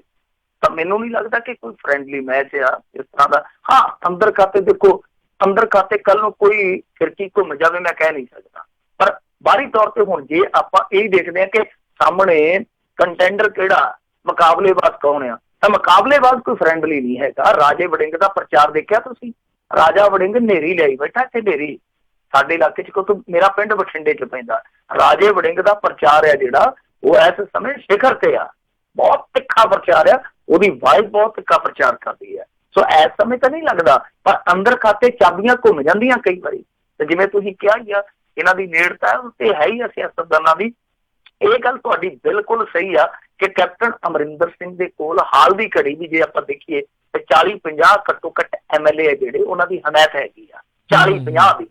ਤਾਂ ਇਹ ਡਰ ਬਹੁਤ ਵੱਡਾ ਡਰ ਆ, ਕਿਉਂਕਿ ਕਾਂਗਰਸ ਜਿਹੜੀ ਆ ਨਾ ਉਹ ਪੂਰੇ ਭਾਰਤ ਦੇ ਵਿੱਚ, ਮੈਂ ਅੱਗੇ ਵੀ ਕਿਹਾ ਸੀਗਾ, ਅੱਜ ਵੀ ਕਹਿਣਾ ਕਿ ਰਾਹੁਲ ਗਾਂਧੀ ਦੀ ਜਿਹੜੀ ਪਹਿਲੀ ਚਾਹਨਾ ਆ, ਪਹਿਲੀ ਚਾਹਨਾ ਪ੍ਰਧਾਨ ਮੰਤਰੀ ਬਣਦੀ ਨਹੀਂ ਹੈ। ਪਹਿਲੀ ਪ੍ਰਧਾਨ ਮੰਤਰੀ ਬਣਦੀ ਚਾਹਨਾ ਨਾ ਹੋ ਕੇ ਇਹ ਚਾਹਨਾ ਆ ਕਿ ਘੱਟੋ ਘੱਟ ਕਾਂਗਰਸ ਬਣ ਸਕੇ। ਜਿਹੜੀ ਕਾਂਗਰਸ ਦੇਸ਼ ਦੇ ਵਿੱਚ ਅੱਜ ਤੋਂ 30-40 ਸਾਲ ਪਹਿਲਾਂ ਰੱਖਦੀ ਸੀ, ਉਸ ਕਾਂਗਰਸ ਦਾ ਆਧਾਰ ਅੱਜ ਦੀ ਤਰੀਕ 'ਚ ਦੇਖੋ ਕਿ ਆਂਧਰਾ ਦੇ ਵਿੱਚ 80 ਦੇ ਦਹਾਕੇ 'ਚ ਥਿੜਕੇ ਸੀ, ਅੱਜ ਤੱਕ ਉੱਥੇ ਵਾਪਸੀ ਨਹੀਂ ਕਰ ਸਕੇ।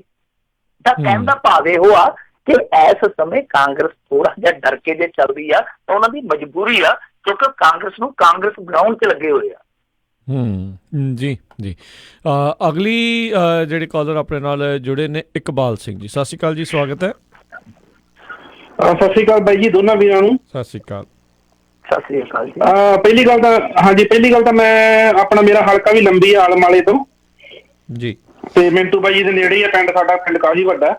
ਤੇ ਦੋ ਗੱਲਾਂ ਨੂੰ ਤਾਂ ਮੈਂ ਬੈਕਅਪ ਕਰਨਾ ਚਾਹੂੰਗਾ, ਪਰ ਮੇਰਾ ਸਵਾਲ ਹੋਰ ਹੈ ਵੀ ਜਿਹੜਾ ਇੱਕ ਤਾਂ ਇਹਨਾਂ ਨੇ ਕਿਹਾ ਵੀ ਬਾਦਲ ਜਿਹੜਾ ਆਧਾਰ ਹੈਗਾ ਉੱਥੇ ਵਾਕਈ ਬਹੁਤ ਹੈ, ਤੇ ਦੂਜੀ ਗੱਲ ਜਿਹੜੀ ਆਪਣਾ ਰਾਜਾ ਵੜਿੰਗ ਦੀ ਜਿਹੜੀ ਕੈਂਪੇਨ ਦੀ ਗੱਲ ਕੀਤੀ, ਉਹਦਾ ਵੀ ਡਿਫਰੈਂਟ ਕੈਂਪੇਨ ਹੁੰਦਾ, ਚਲੋ ਗਰਾਊਂਡ ਦੀ ਗੱਲ ਹੈ।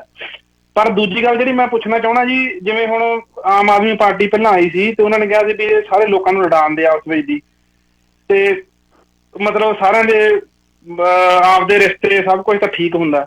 ਪਰ ਮੈਂ ਪੁੱਛਣਾ ਚਾਹੁੰਦਾ ਜੀ ਵੀ ਜਿਵੇਂ ਭਗਵੰਤ ਮਾਨ ਨੇ ਸਾਰਾ ਤੋਂ ਵੱਧ ਤਵਾ ਲਾਇਆ ਸੀਗਾ ਕਾਂਗਰਸ ਤੇ ਵੀ ਤੇ ਅਕਾਲੀਆਂ ਤੇ ਵੀ, ਤੇ ਬਹੁਤ ਜ਼ਿਆਦਾ ਉਹਨਾਂ ਨੇ ਮਤਲਬ ਮਾਣਹਾਨੀ, ਜਿਵੇਂ ਕਹਿ ਲਓ ਵੀ ਕੇਜਰੀਵਾਲ ਮਾਫੀ ਮੰਗੇ ਤੇ ਸਭ ਤੋਂ ਪਹਿਲਾਂ ਕਿੱਕਲੀ ਤਾਂ ਉਹਨਾਂ ਨੇ ਗਾਈ ਸੀ।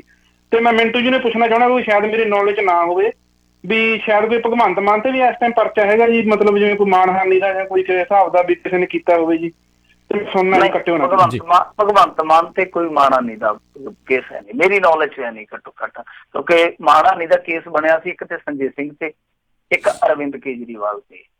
ਤਾਂ ਅਰਵਿੰਦ ਕੇਜਰੀਵਾਲ ਮਾਫੀ ਮੰਗਾ। ਕਮਾਲ ਦੀ ਗੱਲ ਹੈ ਕਿ ਸੰਜੇ ਸਿੰਘ ਨੇ ਮਾਫੀ ਨਹੀਂ ਮੰਗੀ ਉਸ ਮਾਮਲੇ। ਸੰਜੇ ਸਿੰਘ ਤੇ ਹਾਲੇ ਵੀ ਉਹ ਮੁਕੱਦਮਾ ਚੱਲਦਾ ਮਜੀਠੀਏ ਵਾਲਾ।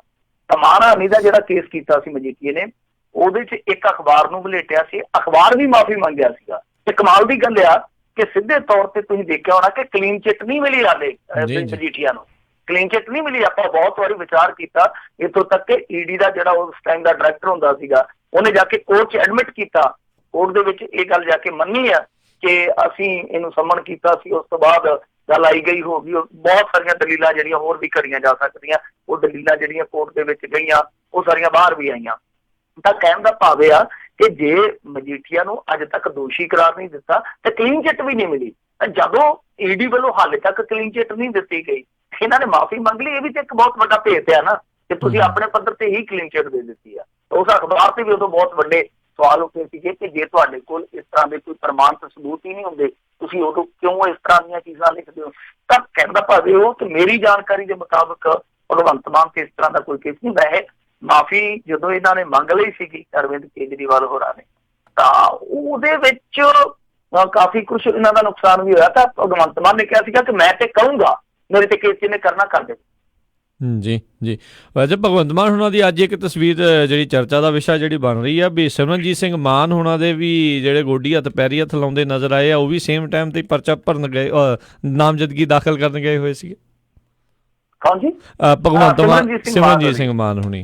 ਦੋਨੇ ਮਾਨ ਇਕੱਠੇ ਹੋ ਗਏ ਤੇ ਦੋਨਾਂ ਨੇ ਇੱਕ ਦੂਜੇ ਦਾ ਮਾਨ ਰੱਖਿਆ। ਦੱਸਦੇ ਕਾਫੀ ਸਤਿਕਾਰ ਨਾਲ ਮਿਲੇ, ਇੱਕ ਦੂਜੇ ਨੂੰ ਅਦਬ ਨਾਲ ਮਿਲੇ। ਜੀ ਜੀ, ਸ਼ੁਭ ਕਾਮਨਾਵਾਂ ਦਿੱਤੀਆਂ ਆ। ਹੁਣ ਇਹ ਨਹੀਂ ਪਤਾ ਵੀ ਕਿੱਦਾਂ ਕੰਮ ਆਉਣਗੀਆਂ। ਗੁਰਮੀਤ ਸਿੰਘ ਜੀ, ਸਤਿ ਸ਼੍ਰੀ ਅਕਾਲ ਜੀ, ਸਵਾਗਤ ਹੈ। ਹਾਂਜੀ, ਵਾਹਿਗੁਰੂ ਜੀ ਦਾ ਖਾਲਸਾ, ਵਾਹਿਗੁਰੂ ਜੀ ਦੀ ਫਤਿਹ ਜੀ। ਵਾਹਿਗੁਰੂ ਜੀ ਕਾ ਖਾਲਸਾ, ਵਾਹਿਗੁਰੂ ਜੀ ਕੀ ਫਤਿਹ ਜੀ।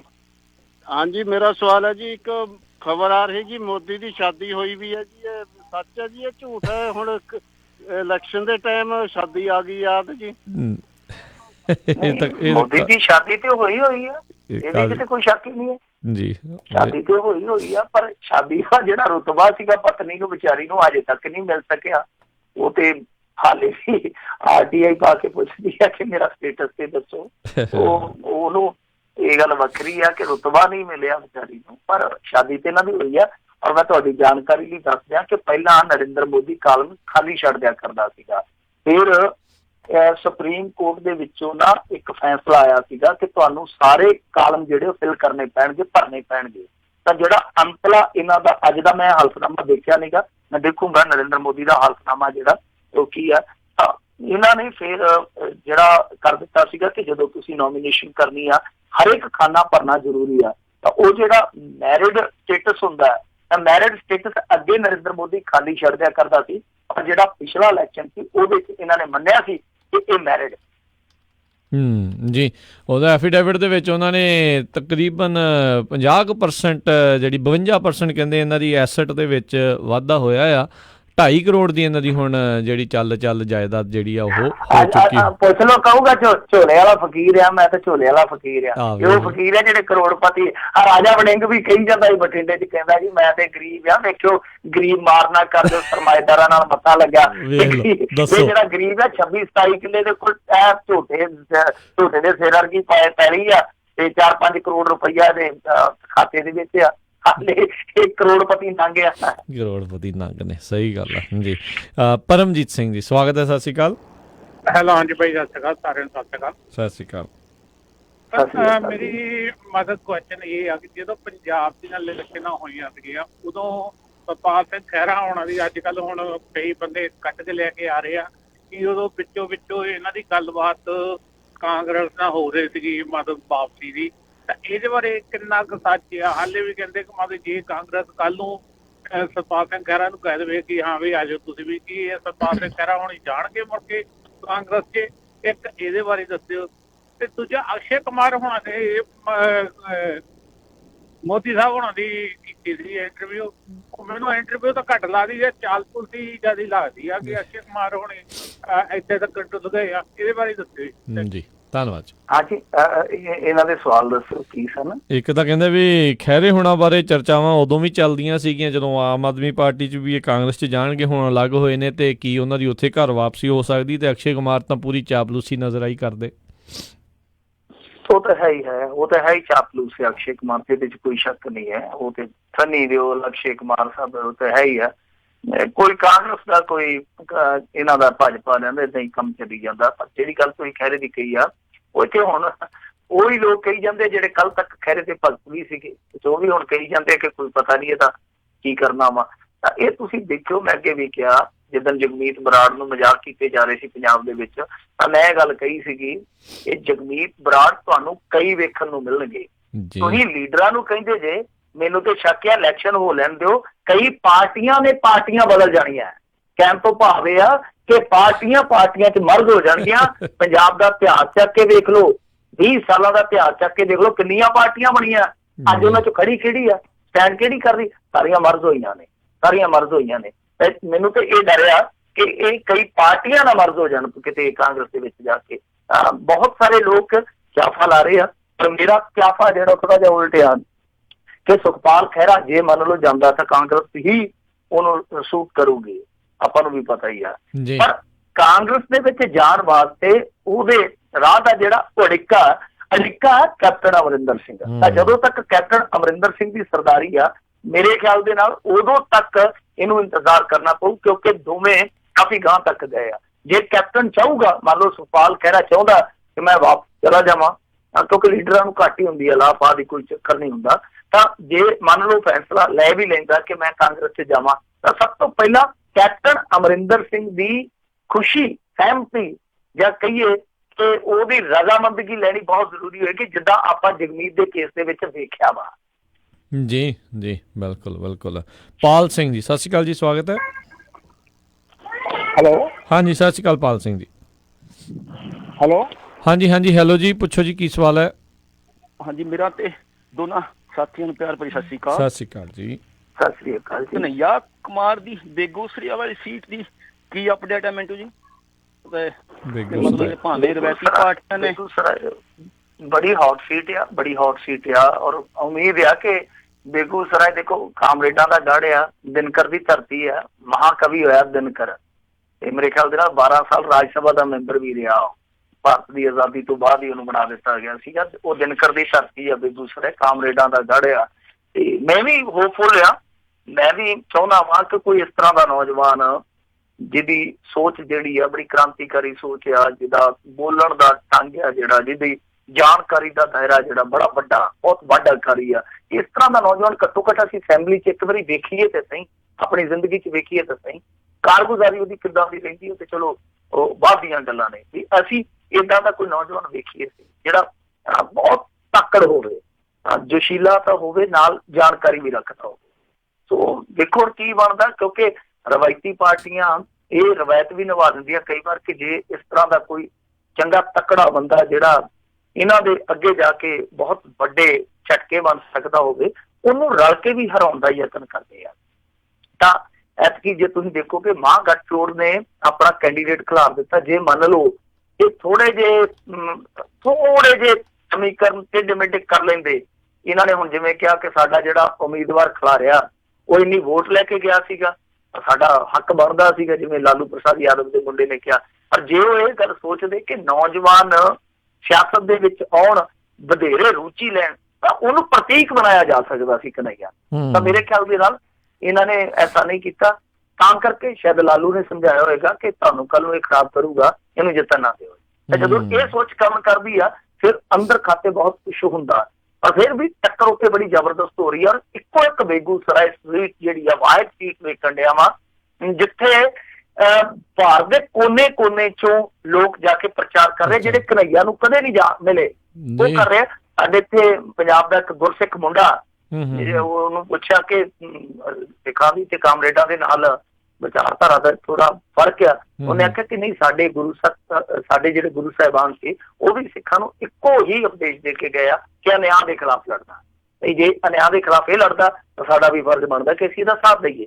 ਤਾਂ ਉਹ ਮੁੰਡਾ ਜਿਹਨੇ ਕਦੇ ਮੇਰੇ ਖਿਆਲ ਦੇ ਨਾਲ ਕਨਈਆ ਨੂੰ ਜਾ ਕੇ ਹੱਥ ਵੀ ਨਹੀਂ ਮਿਲਾਇਆ ਹੋਣਾ, ਉਹ ਜਾ ਕੇ ਉੱਥੇ ਸਪੋਰਟ ਕਰ ਰਿਹਾ ਉਹਦੀ। ਤਾਂ ਇਹ ਫਰਕ ਨਜ਼ਰ ਆਉਂਦਾ ਬੇਗੂਸਰਾਏ ਤੇ ਦੂਸਰੀਆਂ ਸੀਟਾਂ ਦਾ। ਤੇ ਜੇ ਕਨਈਆ ਜਿੱਤ ਜਾਂਦਾ, ਮੈਨੂੰ ਲੱਗਦਾ ਕਿ ਜਿੱਤਣਾ ਵੀ ਚਾਹੀਦਾ, ਜੇ ਕਨਈਆ ਜਿੱਤ ਜਾਂਦਾ ਤਾਂ ਨੌਜਵਾਨ ਲੀਡਰਸ਼ਿਪ ਵਾਸਤੇ ਇਹ ਇੱਕ ਬਹੁਤ ਸ਼ੁਭ ਸੰਕੇਤ ਹੋਊਗਾ। ਜੀ ਜੀ ਜੀ।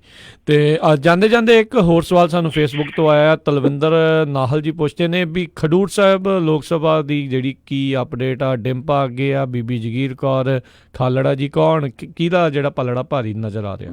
ਨਹੀਂ ਦੇਖੋ, ਬੀਬੀ ਖਾਲੜਾ ਦਾ ਨਾ ਐਤਕੀ ਚਰਚਾ ਤੇ ਬਹੁਤ ਆ, ਜਿਵੇਂ ਟਕਸਾਲੀਆਂ ਨੇ ਸਪੋਰਟ ਦੇ ਦਿੱਤੀ। ਮੇਰੇ ਖਿਆਲ ਦੇ ਨਾਲ ਜੇ ਆਜ਼ਾਦ ਹੁੰਦੇ ਤਾਂ ਫਿਰ ਆਮ ਆਦਮੀ ਪਾਰਟੀ ਵਾਲਿਆਂ ਨੇ ਵੀ ਦੇ ਦੇਣੀ ਸੀ ਕਿ ਸਪੋਰਟ, ਹੋ ਸਕਦਾ ਸੀਗਾ ਦੂਸਰੀਆਂ ਧਿਰਾਂ ਤੇ ਵੀ ਦਬਾਅ ਬਣਦਾ।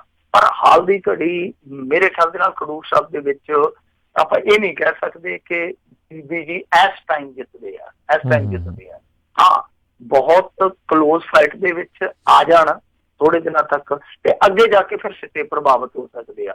ਬਹਰਹਾਲ ਅੱਗੇ ਪਿੱਛੇ ਵਾਲੀ ਜੇ ਆਪਾਂ ਗੱਲ ਕਰੀਏ, ਨੰਬਰ 1 ਕੌਣ ਹੈ, ਨੰਬਰ 2 ਕੌਣ ਹੈ, ਨੰਬਰ 3 ਕੌਣ ਆ, ਉਹ ਥੋੜੀ ਜਿਹੀ ਕਈ ਵਾਰ ਜਾਂ ਜਿਹੜੀ ਸੋਚ ਹੁੰਦੀ, ਮੈਂ ਵੀ ਕਹਿੰਦਾ ਜ਼ਿਆਤੀ ਤੌਰ ਤੇ ਜੇ ਪੁੱਛੋਗੇ, ਉਦਾਂ ਮੈਂ ਕਦੇ ਵੀ ਇੰਟਰਸਟ ਨਹੀਂ ਲਿਆ, ਪੋਲੀਟੀਕਲੀ ਵਿਸ਼ਲੇਸ਼ਣ ਜ਼ਰੂਰ ਕਰ ਲਈਦਾ ਕੁਛ ਬੁੱਧੀ ਅਨੁਸਾਰ, ਪਰ ਮੈਂ ਕਦੇ ਇੰਟਰਸਟ ਨਹੀਂ ਲਿਆ ਕਿ ਕੌਣ ਜਿੱਤਦਾ ਕੌਣ ਹਾਰਦਾ, ਨਾ ਮੈਂ ਪ੍ਰੈਡਿਕਸ਼ਨ ਕੀਤੀ ਹੈ। ਪਰ ਮੈਂ ਜ਼ਿਆਤੀ ਤੌਰ ਤੇ ਚਾਹੁੰਦਾ ਕਿ ਬੀਬੀ ਖਾਲੜਾ ਜਿੱਤਣੀ ਚਾਹੀਦੀ ਹੈ, ਡਾਕਟਰ ਧਰਮਵੀਰ ਗਾਂਧੀ ਜਿੱਤਣਾ ਚਾਹੀਦਾ, ਜਿਨ੍ਹਾਂ ਨੂੰ ਮੈਂ ਜ਼ਿਆਤੀ ਤੌਰ ਤੇ ਲਾਈਕ ਕਰਦਾ। ਮੈਂ ਖੁੱਲ੍ਹ ਕੇ ਕਹਿਣਾ, ਚਾਹੇ ਕਿਸੇ ਵੀ ਪਾਰਟੀ ਦੀ, ਖੈਰੇ ਦੀ ਪੋਲਿਟਿਕਸ ਨੂੰ ਮੈਂ ਰੱਦ ਕਰਦਾ ਜ਼ਿਆਤੀ ਤੌਰ ਤੇ, ਮੈਂ ਜਿੱਦਾਂ ਉਹਨਾਂ ਦਾ ਅੰਦਾਜ਼ ਹੈ ਪੋਲਿਟਿਕਸ ਕਰਨ ਦਾ, ਤਾਂ ਮੈਂ ਕਈ ਵਾਰ ਉਹਨੂੰ ਰੱਦ ਕਰ ਦਿੰਦਾ, ਮੈਂ ਆਲੋਚਕ ਵੀ ਉਹਨਾਂ ਦੀ ਪੋਲਿਟਿਕਸ ਦਾ, ਪਰ ਜੋ ਉਹਨਾਂ ਨੇ ਟਿਕਟ ਦਿੱਤੀ ਉਹਦੇ ਲਈ ਸ਼ਾਬਾਸ਼ ਵੀ ਦਿੰਦੇ ਆ।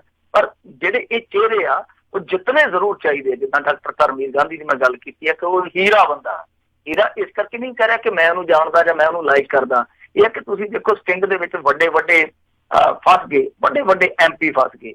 ਤਾਂ ਜਦੋਂ ਉਹਦੀ ਵਾਰੀ ਆਈ ਡਾਕਟਰ ਧਰਮਵੀਰ ਗਾਂਧੀ ਕਹਿੰਦਾ ਕਿ ਮੈਂ ਕਾਲਾ ਧਨ ਲੈ ਕੇ ਕਾਲਾ ਮੂੰਹ ਨਹੀਂ ਕਰਾਉਣਾ, ਅਸੀਂ ਜਿੱਤੀਏ ਜਾਂ ਹਾਰੀਏ ਕੋਈ ਫਰਕ ਨਹੀਂ ਪੈਂਦਾ। ਦੱਸੋ ਅੱਜ ਦੇ ਦੌਰ ਦੇ ਵਿੱਚ ਇਹੋ ਜਿਹਾ ਰਾਜਨੀਤਿਕ ਬੰਦਾ ਤੁਹਾਨੂੰ ਕਿਤੇ ਮਿਲ ਜਾਊਗਾ? ਤਾਂ ਮੈਂ ਚਾਹੁੰਦਾ ਮਨਵਿੰਦਰ ਗਿਆਸਪੁਰਾ ਜਿਹੜੇ ਬੰਦੇ ਨੇ ਹੋਂਦ ਚਿੱਲੜ ਵਾਲਾ ਸਾਰਾ ਸਾਕਾ ਕੱਢ ਕੇ ਲਿਆਂਦਾ ਕਿ ਸਿੱਖਾਂ ਨਾਲ ਕੀ ਹੋਇਆ, ਸਿੱਖਾਂ ਦਾ ਸਾਰਾ ਪਿੰਡ ਹੀ ਫਨਾਹ ਕਰ ਦਿੱਤਾ, ਮਨਵਿੰਦਰ ਗਿਆਸਪੁਰਾ ਵੀ ਜਿੱਤੇ, ਮਨੁੱਖੀ ਅਧਿਕਾਰਾਂ ਦੇ ਜਿਹੜੇ ਹਾਮੀਦਾਰ ਉਹ ਜਿੱਤਣ, ਗੈਰ ਸਿਆਸੀ ਪਿਛੋਕੜ ਵਾਲੇ ਲੋਕ ਜਿੱਤਣ। ਮੈਂ ਤਾਂ ਕਹਿੰਦਾ ਕਿ ਬਹੁਤ ਚੰਗੇ ਚੰਗੇ ਲੋਕ ਜਿੱਤਣ, ਪਰ ਗੱਲ ਇਹ ਆ ਕਿ ਅਸਲੀ ਫੈਸਲਾ ਜਿਹੜਾ ਹੁੰਦਾ ਉਹ ਲੋਕਲ ਵੋਟਰ ਨੇ ਕਰਨਾ ਹੁੰਦਾ। ਉਸ ਆਧਾਰ ਤੇ ਆਪਾਂ ਕਹਿ ਸਕਦੇ ਕਿ ਖਡੂਰ ਸਾਹਿਬ ਦੇ ਵਿੱਚ ਬੀਬੀ ਜੀ ਦਾ ਗ੍ਰਾਫ ਬਹੁਤ ਉੱਚੇ ਲੈਵਲ ਤੇ ਆਇਆ, ਹੌਲੀ ਹੌਲੀ ਹੋਰ ਵੀ ਸ਼ਾਇਦ ਉੱਚਾ ਜਾ ਸਕਦਾ, ਪਰ ਹਾਲ ਦੀ ਘੜੀ ਇਹ ਨਹੀਂ ਆਪਾਂ ਕਹਿ ਸਕਦੇ ਕਿ ਬੀਬੀ ਜੀ ਉੱਥੇ ਬਹੁਤ ਅੱਗੇ ਜਾ ਰਹੇ ਆ। ਹਾਂ, ਉੱਥੇ ਟੱਕਰ ਦੇ ਵਿੱਚ ਬਣੇ ਹੋਏ ਆ, ਇਹ ਵੀ ਬਹੁਤ ਵੱਡੀ ਗੱਲ ਹੈ। ਜੀ ਜੀ ਜੀ ਮਿੰਟੂ ਜੀ, ਬਹੁਤ ਬਹੁਤ ਤੁਹਾਡਾ ਧੰਨਵਾਦ, ਤੁਸੀਂ ਸਾਡੇ ਨਾਲ ਜੁੜੇ ਇਹਨਾਂ ਖਬਰਾਂ ਬਾਰੇ ਜਾਣਕਾਰੀ ਦਿੱਤੀਆਂ। ਅਗਲੀ ਵਾਰ ਤੱਕ ਲਈ ਬੜੀ ਮਿਹਰਬਾਨੀ, ਪਿਆਰ ਭਰੀ ਸਤਿ ਸ੍ਰੀ ਅਕਾਲ ਜੀ। ਸਤਿ ਸ੍ਰੀ ਅਕਾਲ ਜੀ। ਤੇ ਸਰੋਤਿਓ, ਇੱਥੇ ਸਾਡਾ ਪ੍ਰੋਗਰਾਮ ਖਬਰ ਤੇ ਨਜ਼ਰ ਸਮਾਪਤ ਹੈ। ਮਿਲਦੇ ਹਾਂ ਅਗਲੀ ਵਾਰ, ਉਦੋਂ ਤੱਕ ਲਈ ਮੇਰੇ ਵੱਲੋਂ ਵੀ ਪਿਆਰ ਭਰੀ ਨਿੱਘੀ ਸਤਿ ਸ੍ਰੀ ਅਕਾਲ ਜੀ। ਉਹਦੇ ਵਾਸਤੇ ਰਹੋ, ਹੱਸਦੇ ਖੇਲਦੇ ਰਹੋ, ਸੁਣਦੇ ਰਹੋ ਪੰਜਾਬੀ ਰੇਡੀਓ USA।